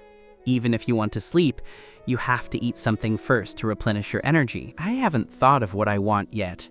I'll eat whatever you make. I nodded, took out a phone, and handed it to Sumoe. Sumoe looked at me in confusion. Why are you giving me a phone? I acted mysterious. This is no ordinary phone. Sumo's mouth parted slightly. Isn't this the standard work phone the production team issued? Has teacher Zhang done something to this phone? So she composed herself and began to study the phone seriously. What's different about it? Can it help you cook? She couldn't help but marvel. Has human technology already developed to this extent? First, there were robots that could farm and kill bugs, and now there are phones that can help cook? Incredible. The production team was also bewildered. The issued phones were sponsored by investors. They were very ordinary phones. What on earth is Zhang Yu up to now? I took the phone back and said seriously, "You're half right." Sumo's eyes twinkled as she looked at the phone, filled with intense anticipation. How exactly was the phone going to help cook? Even the directors were a bit dazed, looking forward to my next explanation in action. Then they saw me unlock the phone and swipe to an app. See this app? You can order takeout, order whatever you want. If you look inside, you'll surely find something you like to eat. The production team was instantly speechless, wishing they could grab me and give me a good lecture. Sumoe had a sudden brainstorm and secretly pressed and uninstalled the app. I thought to myself, my plan failed. This little rabbit isn't that easy to fool anymore. Sumoe leaned back and rolled around with her plush toy. Ah, I don't want that. I want you to cook for me. She no longer cared about her image in front of the camera. She really wanted to experience the feeling of being taken care of while sick. She rolled around on the bed like that until... thump. She fell to the floor and started bawling. I hurried over to check. I knew she was fake crying, but I was still a bit flustered. Get up first. We'll go buy groceries and cook right now, okay? Hearing this, Sumo's crying stopped instantly. She sat up quickly and smiled at me until her eyes curved into crescents. Really? Her beauty made my breath hitch for a moment. Really? At a large supermarket, Sumo rushed straight to the household section to find something for mosquito bites and itching. She held her arm out to me piteously. I got bitten and have a big bump, it's so itchy. She looked just like a child, acting spoiled with a parent. I silently took a bottle of Florida water, toilet water, and put it in the shopping basket. Use this, it's quite effective. I haven't used it before. Sumo picked up the Florida water from the basket and looked at it. Regarding the itch after a mosquito bite, I have a little trick. Do you want to hear it? Sumo's large eyes flickered. She was very tempted by the little trick I mentioned. Looking at Sumo's curious gaze, I acted mysterious. I wouldn't tell just anyone. I specifically turned to face the camera, holding the Florida water up.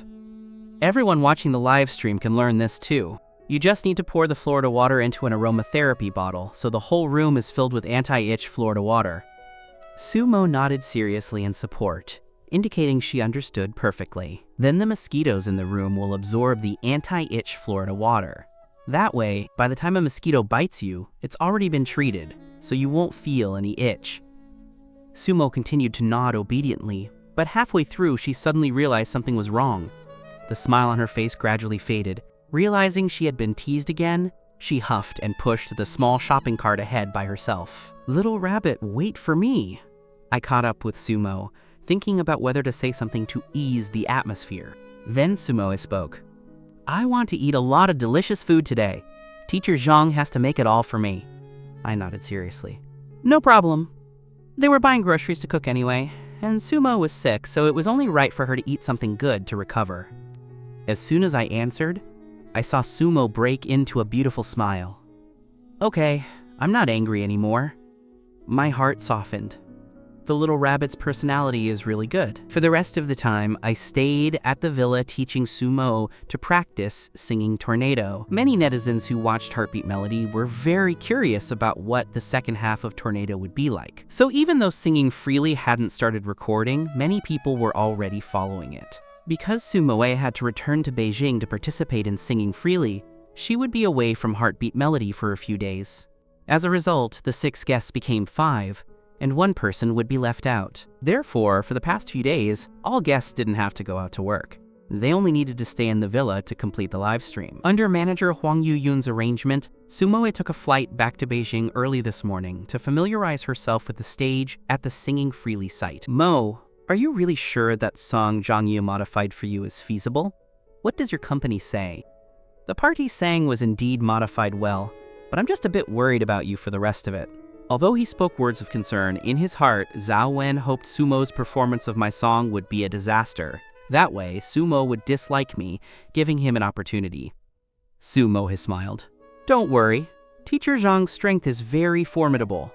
That song of his is written really well. Have you guys listened to his song Rose Boy online? He wrote that too. He even used that song to save a little boy." "He wrote Rose Boy?" Zhao Wen pretended to be very surprised.